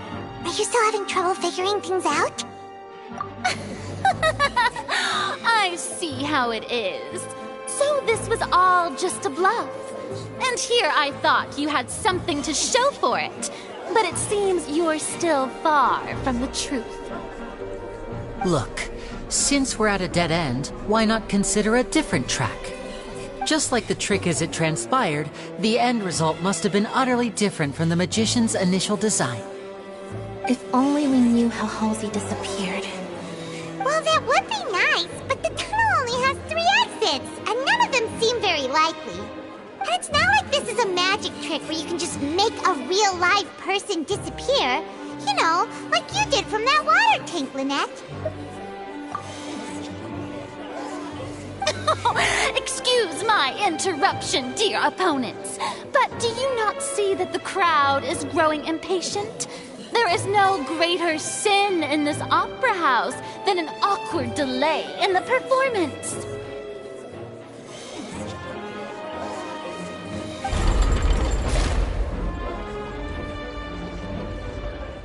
If the defense is unable to make further effective arguments, we will move on to the next stage of the trial.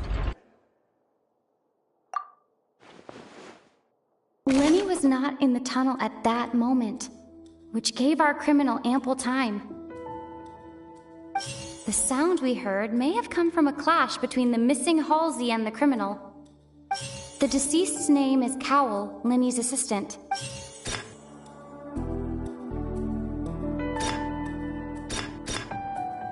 The vase was not broken by chance.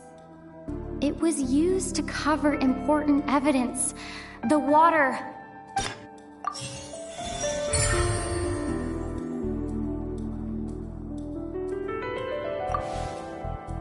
Oh, Paimon gets it! It all comes together if Halsey disappeared instead of being kidnapped.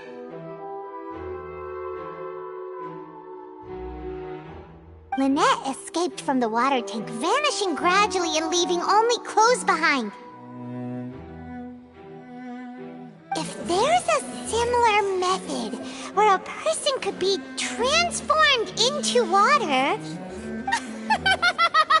Oh, just a moment, please. I do hope you know how preposterous you sound at the moment. How could a person ever be transformed into water? This is reality we're talking about here, not some magic trick. Must we really? I should think that of anyone. Your friend Linny already knows this truth very well. Magic tricks are ultimately just illusions and misdirection. But Halsey's disappearance is very real. We're talking about 2 completely different things. Even so, I trust the Traveler's judgment. The truth must be out there somewhere. Perhaps some new line of reasoning may open if we try to gather all the focal points that don't make sense. Since Cal was the deceased, we haven't placed much attention on him. But given that we aren't making much progress with the case, it wouldn't hurt to have a look at his belongings, would it? People really do come up with all sorts of harebrained schemes when at the end of their rope.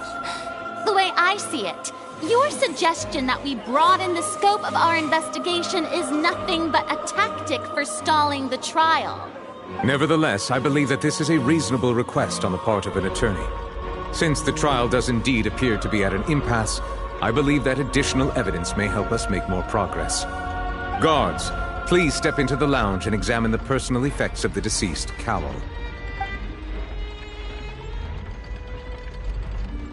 We are still examining the items, but we have already made critical progress that we feel must be shared with everyone post-haste. We discovered several test tubes of fluid within Cowell's baggage, each labeled separately. The notebook in his backpack claims that these fluids are... water from the primordial sea. The primordial sea? The note's contents also indicate that Cowell belonged to an organization that sells illegal drugs and that he had an accomplice. The notebook has many entries concerning safe usage of these fluids, in which the keyword dissolve appears many times. One of these tubes was labeled Opera Epiclese, along with yesterday's date. It is empty. The notes also state that these dissolution properties work exclusively on people from Fontaine. It's likely that Halsey was chosen as some sort of test subject. As such, we believe that the defense's hypothesis is, in fact, supported by sufficient evidence. You've got to be kidding! People dissolving into water? Could something so ridiculous actually be true? Wait a moment. This reminds me of a certain prophecy, but it's just a coincidence, isn't it? Huh. If people can become water, does that mean that the water tank's real use was as a means to hide water stains? And if Cowell was targeting that girl... Wait just a minute. Could that mean... You two, with me, quick! Demoiselle, wait! What about your partners? Let's go. Just trust me. Order! Order! It is undeniable that further examination of the deceased's personal effects has yielded some surprising results, but we cannot yet verify the veracity of these clues. Still, let us assume that these clues are indeed authentic, albeit with the understanding that Ms. Halsey has yet to be found. Guards, please continue examining the items along these lines. Mr. Linney, it appears your hypothesis is supported by the evidence, so please continue speaking. Of course. Thank you, Your Honor. If we uphold this hypothesis, I believe that many of this case's seemingly unrelated clues can be connected together. Right! Like the metal hook! That one didn't make sense at all. Let's think about this. Cowell's methods must have something to do with that water from the primordial sea.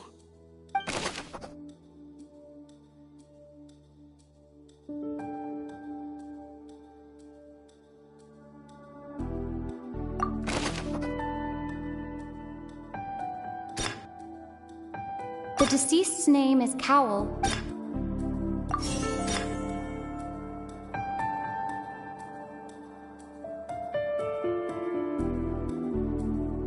The rope that strung the water tank up was lit by the fireworks and cut.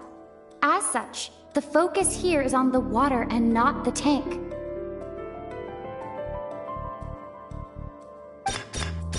Now it seems like the hook rope was not meant for another magic trick, but was instead some form of triggering mechanism. The water from the primordial sea should already have been prepped before Halsey entered the magic box. Lynette was in the magic box on stage the entire time. Did she have something to do with this? I remember there was something else within the inner layer of that box.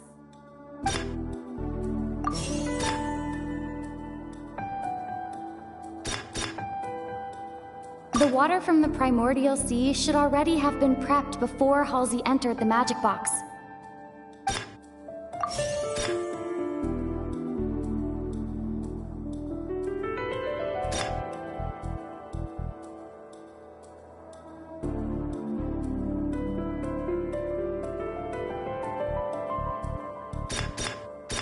Now it seems like the hook rope was not meant for another magic trick, but was instead some form of triggering mechanism.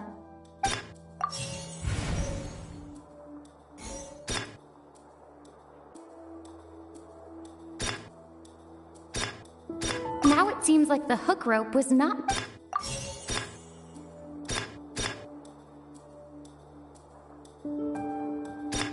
I remember there was something else within the inner layer of that box.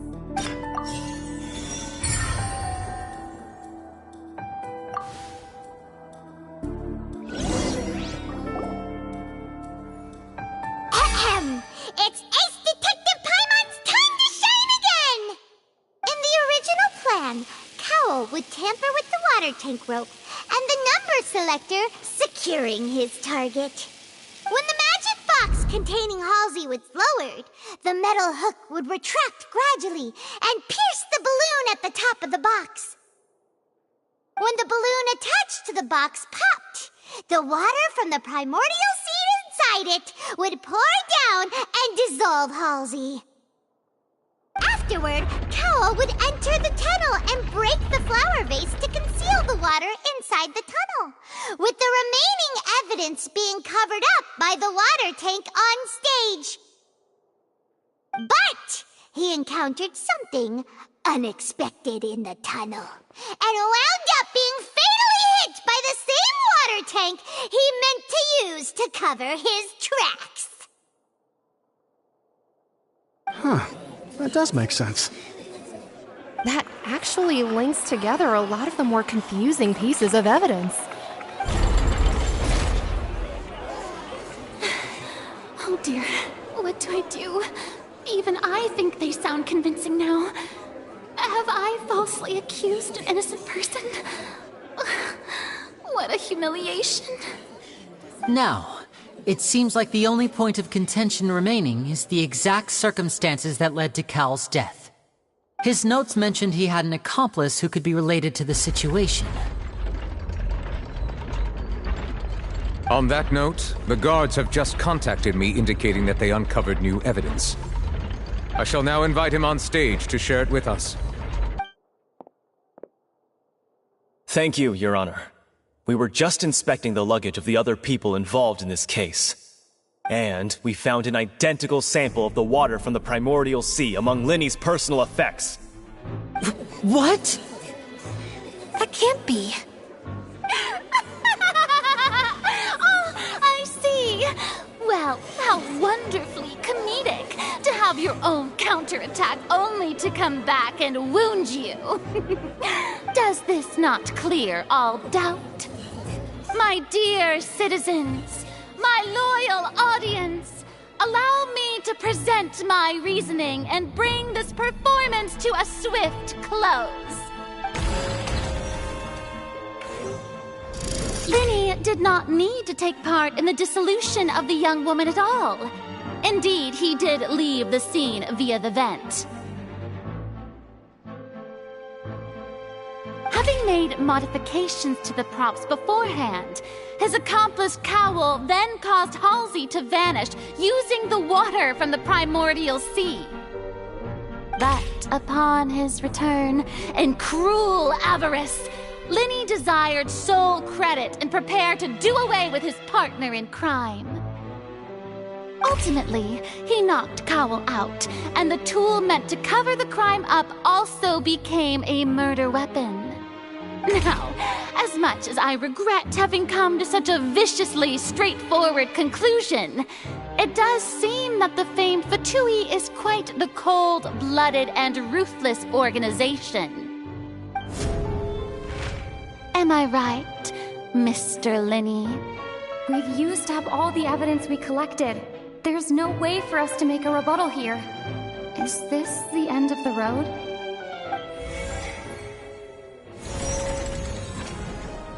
Oh no! Paimon can't think of anything either. It doesn't look like there's any way around this. Seems using the water as new evidence was too good a move. Why did this have to happen now? I think we've all seen enough now, and we have ample witnesses to my flawless reasoning. I believe this is indeed the finale. Now then, my good, noble Chief Justice, should we not, in your view, move... Excuse me, everyone, but I must interject. Miss, I must ask you not to shout, and to respect the ongoing legal proceedings.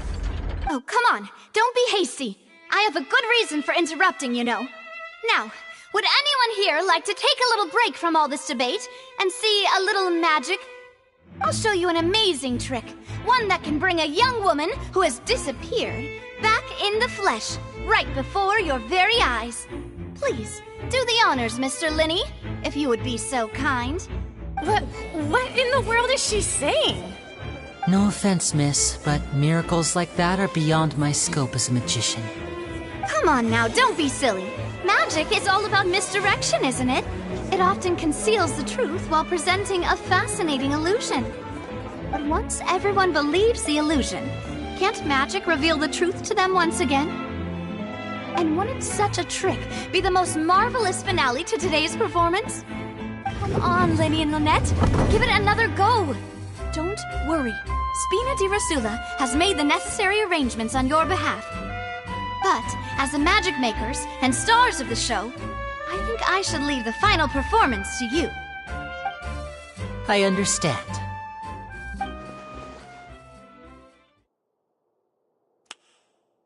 And voila.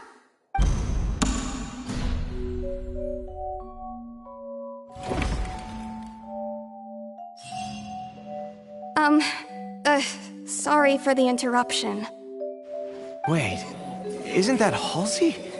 So the whole thing about people dissolving wasn't true after all? To be clear, I'm only here because this person told me that if I testified, the merit of doing so would lessen my sentence. I was hiding outside this room listening to the proceedings because I was afraid that I would be the one put on trial. I was just feeling happy that no one had noticed me, and then before I knew it, she caught me. That'll teach you to underestimate us three. Where should I begin? I'm sorry. I'm the one who killed Cowell. I admit it. What? Why? Firstly, my name isn't Halsey. It's Lillian, and I'm originally from Mondstadt. I heard that Linny's show was gonna be a real thriller, but I missed the chance to buy a ticket, so I stole one. That's how I make a living. I steal stuff here and there, and I'd never been caught before. But I was noticed at the harbor a few days ago, and I barely got away. Linny was the one who caught me in the act. Hey, no wonder you look familiar. So you were the thief! Liddy even mentioned that you were pretty skilled. Well, and I thought that would have been the end of it, but then the number selector chose me. He even mentioned the Fortress of Meripede. That's a prison, isn't it? So you can imagine how shocked I was. I thought he was onto me for sure. So I played along with the show while looking for an opening to flee, but then I got water poured on me for no reason, and then someone jumped into the tunnel to nab me. I wasn't going to take that lying down, so I knocked him out and stuffed him into the box. There was nowhere to run from there, though, so I had to change my clothes and hide in a box containing performance costumes. I slipped out after the first guard arrived at the scene and continued hiding inside the opera house. Can a person even hide in there?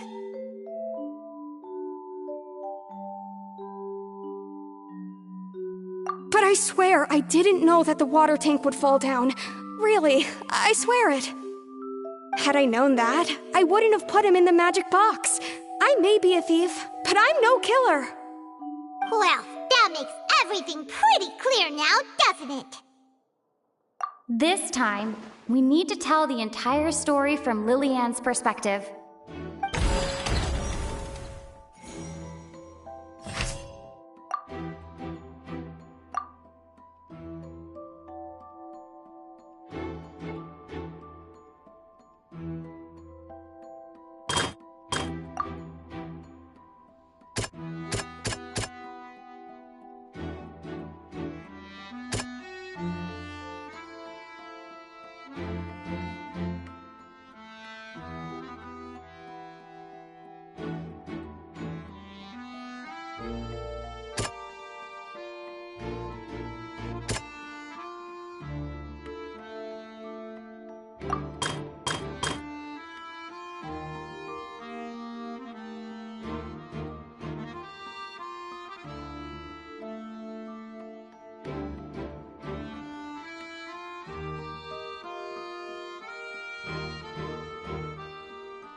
seems this won't produce a particular...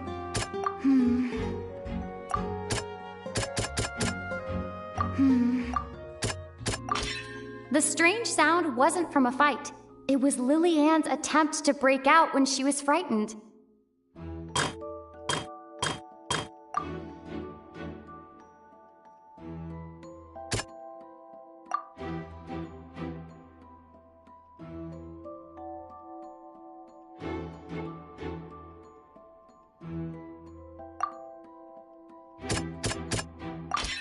The flower vase was not broken to cover anything up, but was smashed during the struggle between Lily Ann and Cowell.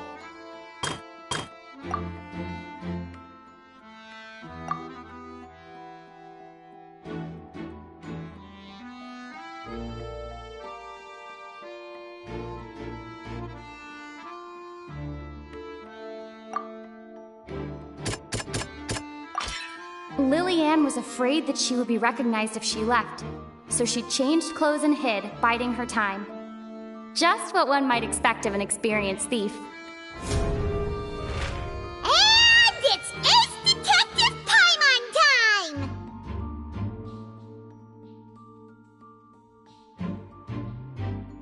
Having been selected out of the blue, Lily Ann panicked.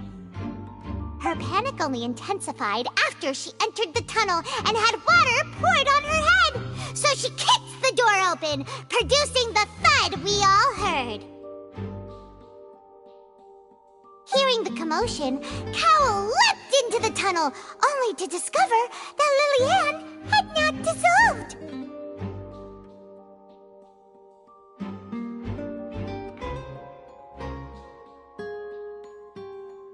He did not know that Lily Ann was not from Fontaine, but was a thief who made her way in by stealing a ticket.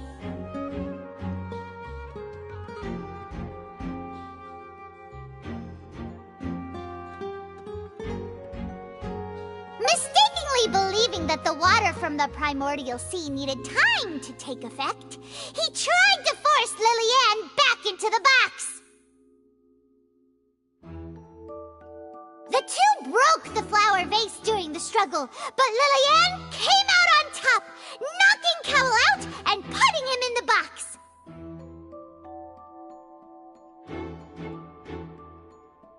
With no way of escaping, she changed her clothes and hid in the costume trunk until the performance ended.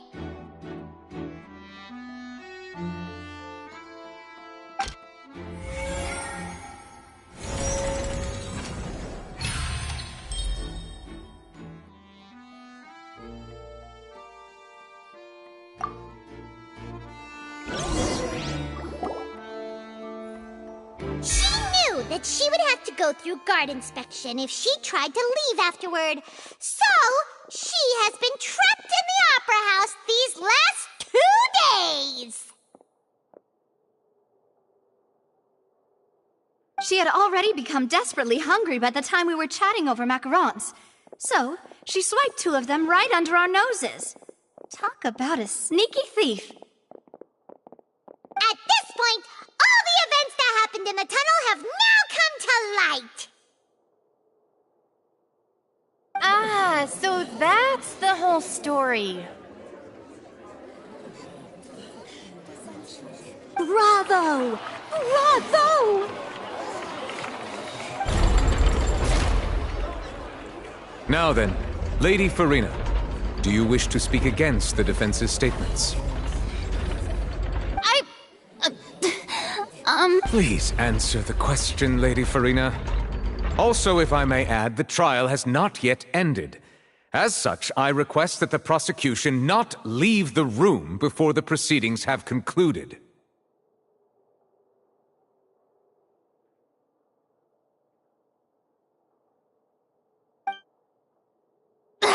What? Are you reading my mind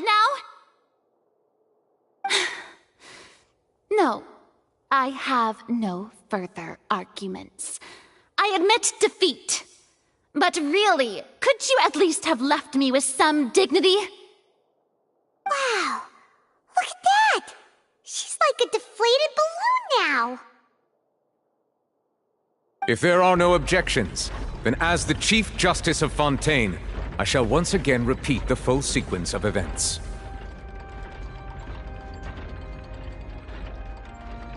The actual perpetrator of the serial disappearances, Cowell, selected his next victim from the audience reservation list. With some modifications to the selector, he could ensure that the pre-selected young woman would be chosen. To cover up any evidence while committing the deed, Cowell thought of allowing the water tank to fall, which would conceal the water left behind after the young woman was dissolved. He also tampered with the rope suspending the water tank, using the fireworks at the end of the performance to cause the tank to drop and hide the watermarks.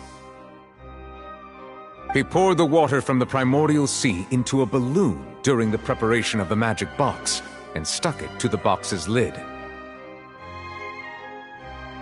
Finally, he passed the prepared hook on a rope through the gap in the magic box's door when bringing the young woman to said box. When the magic trick officially began, the box containing the woman was lowered into the tunnel, tightening the hook rope and bursting the balloon containing the water. If all had gone to plan, the young woman would be dissolved at this time. However, Lillian was not from Fontaine, and thus fled the box with a loud noise. Realizing that there was trouble, Cowell entered the tunnel and met Lillian. Thinking that the waters had not yet taken effect, he decided to proceed. However, his opponent was more capable than he thought, and he was overcome, knocked unconscious, and placed into the magic box, and thus became his own final victim. Lillian, according to her own statements, then changed clothes and hid until the performance ended, before hiding in other parts of the opera house. As for Linny, he was in the underground structures within the opera house, and was thus ignorant of these happenings. From this reconstruction of events, we can conclude that Linny, the accused, is in fact innocent.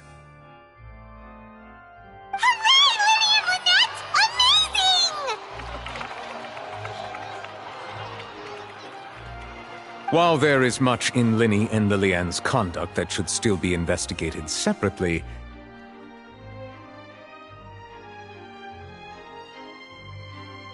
this case, at least, can be handed over to the Oratrice to make the final decision.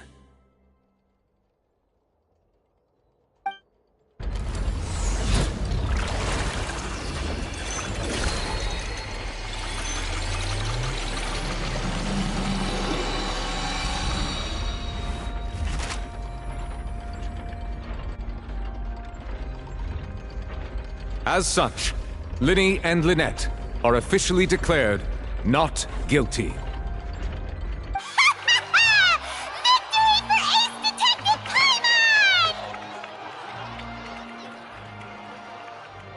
Great work, partners. Thank you all. Thank you so much. Next, I think we deserve an explanation, Guard Vaughn. How did you find the water from the primordial sea in Linny's baggage? Right! Your discovery caused me to make a serious mistake, you know. Or was that not a discovery, but false evidence that you dared to bring before this court? I suspect that the accomplice mentioned in Cowell's notes was not Linny, but you, yes?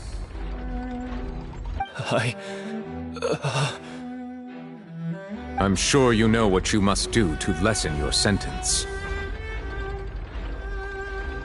Speak quickly! Unless you want to earn yourself a one-way ticket to Coupon Town.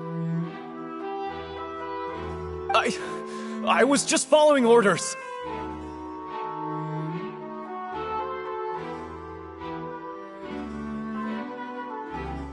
We were supposed to place blame for the serial disappearances onto Linny, and thus cause suspicion to fall on the Fatui.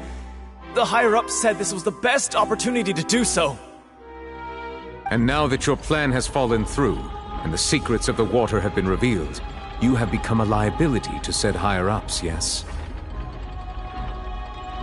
Therefore, you would be wise to tell everything you know, and seek the protection of the guards. Yes, I'll tell you everything I know.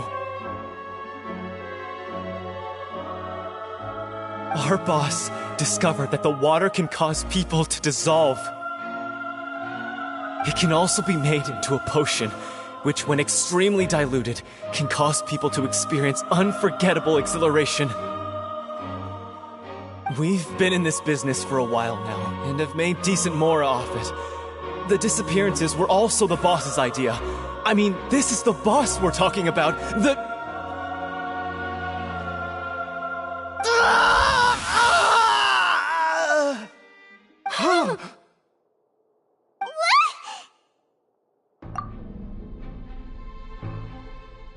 And now he can no longer talk. Such ruthlessness. I shouldn't have expected any less of them. An outrageous act. All present, please submit to inspection immediately.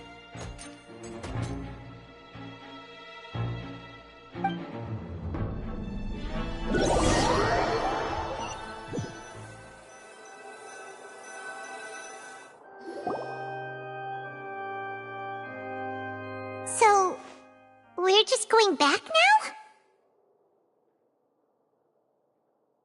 That's true, but...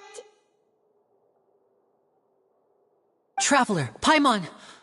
Please wait. Lenny... I know you may not want to speak to me right now. Maybe you don't even want to look at me. But still, let me thank you again for defending me to the end, even after you learned that I'm a member of the Fatui. I guess. But regardless, I'd like the opportunity to set things straight. I didn't approach you with any ulterior motives or ill intent. I've spoken to you as myself, just plain Linny this entire time. As for why I'm a Fatus, it's because the goals of the House of the Hearth align with those of an orphan like me. That's all. That was how Father, who you might know as the Knave, approached recruiting us back then too. The Knave? The one who controls the House of the Hearth? She's your father? That's right. And since we're here, I was wondering... back when our parents first died, Lynette and I were left wandering the streets. To survive, I took to surreptitiously observing an older street performer who did magic. It took me several days to figure out how he pulled off his amazing tricks.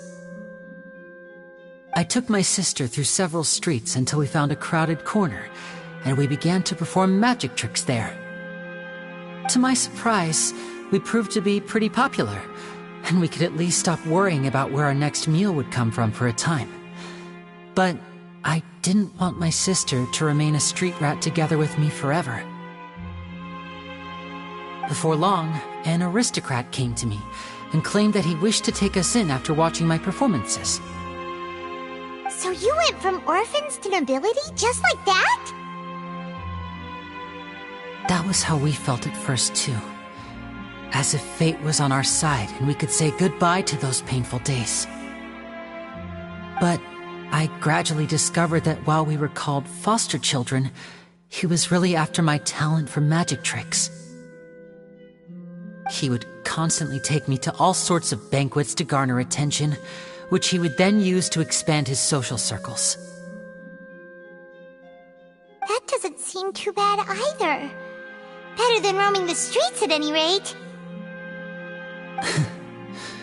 It took a while for me to realize just how dark his heart really was. After one particular performance at a banquet, I discovered that Lynette was not on the same return vehicle as me.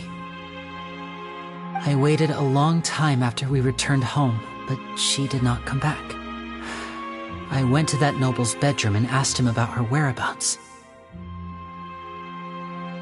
The answer he gave me was, she caught the eye of the most eminent person at the banquet, so I sent her over as a gift. I mean, you'll be able to perform your magic regardless of who your assistant is, yes? Oh no. So he was gonna... But wouldn't Fontaine's laws deal with such people? As far as outsiders are concerned, this is a relationship akin to adoption or foster care, and they have their ways of escaping the eye of the law. I managed to ferret out the location of the mansion of that so-called eminent person, and hurried through the night. But by the time I leaped over the walls, avoided the guards, and made my way in, all I saw was the moonlit ground covered in blood, and the knave standing there in the darkness. So, she'd already taken care of that guy. That's right. She had rescued my sister before she could come to any harm, and had even discovered several girls hidden in a basement, all of them orphans. Father, I mean, the knave, might have seen something in me, and so she made me an offer. The House of the Hearth welcomes you, for your interests align with ours. Here, none will ever betray you. Indeed, betrayal shall never be permitted here.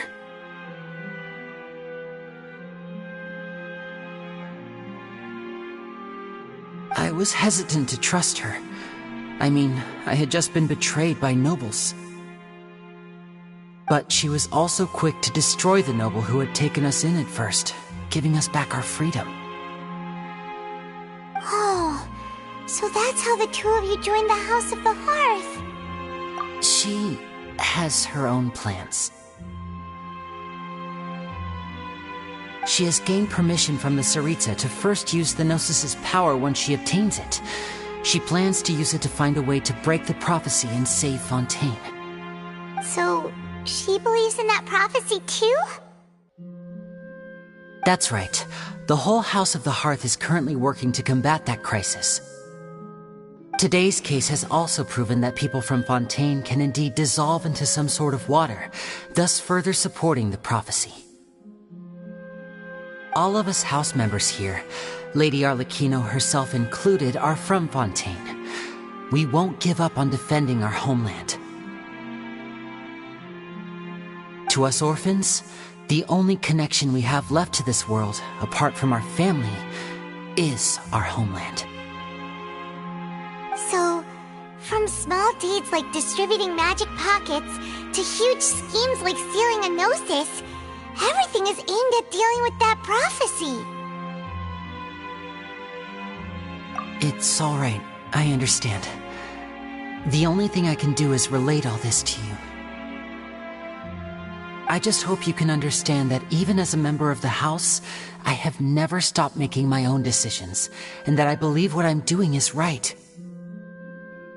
If you should need anything at all in the future, feel free to find me. I will do my best to help you, as plain Linny.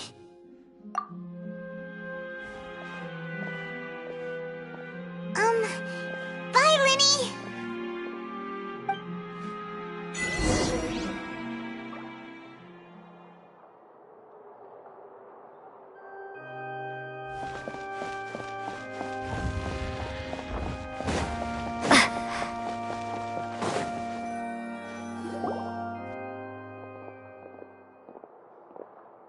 Hey there. What was with the disappearing act you pulled right as the trial ended? Were you looking for us,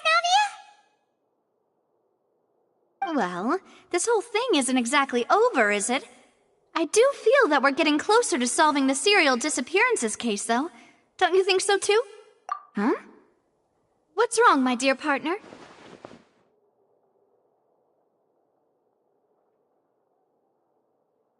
Besides, are you sure we're the ones who can crack a case that's been cold for decades now?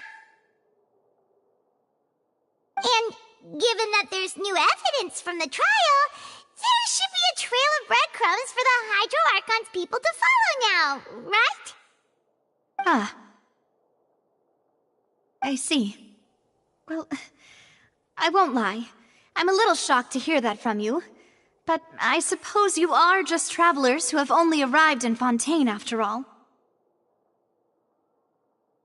Sorry. I might have been too presumptuous. Don't say that, Navia. Aw, and we were having so much fun investigating with you, too. It was like having new waters flowing into a stagnant mire, causing new hope to spring forth, and the reflection in the murk to become clearer. Well, sorry about that. I'm a bit prone to nostalgia. Don't mind me. Wait, shall we have a farewell meal? You know, to commemorate our time as partners? Huh? Do we really need to get that formal? Well, I'd just like to have a proper ending to every important memory. That way there are no regrets later. Anyway, it would just be a meal, so it shouldn't take up too much of your time. You don't have to twist Paimon's arm. If Boss Navia's treating, count Paimon in!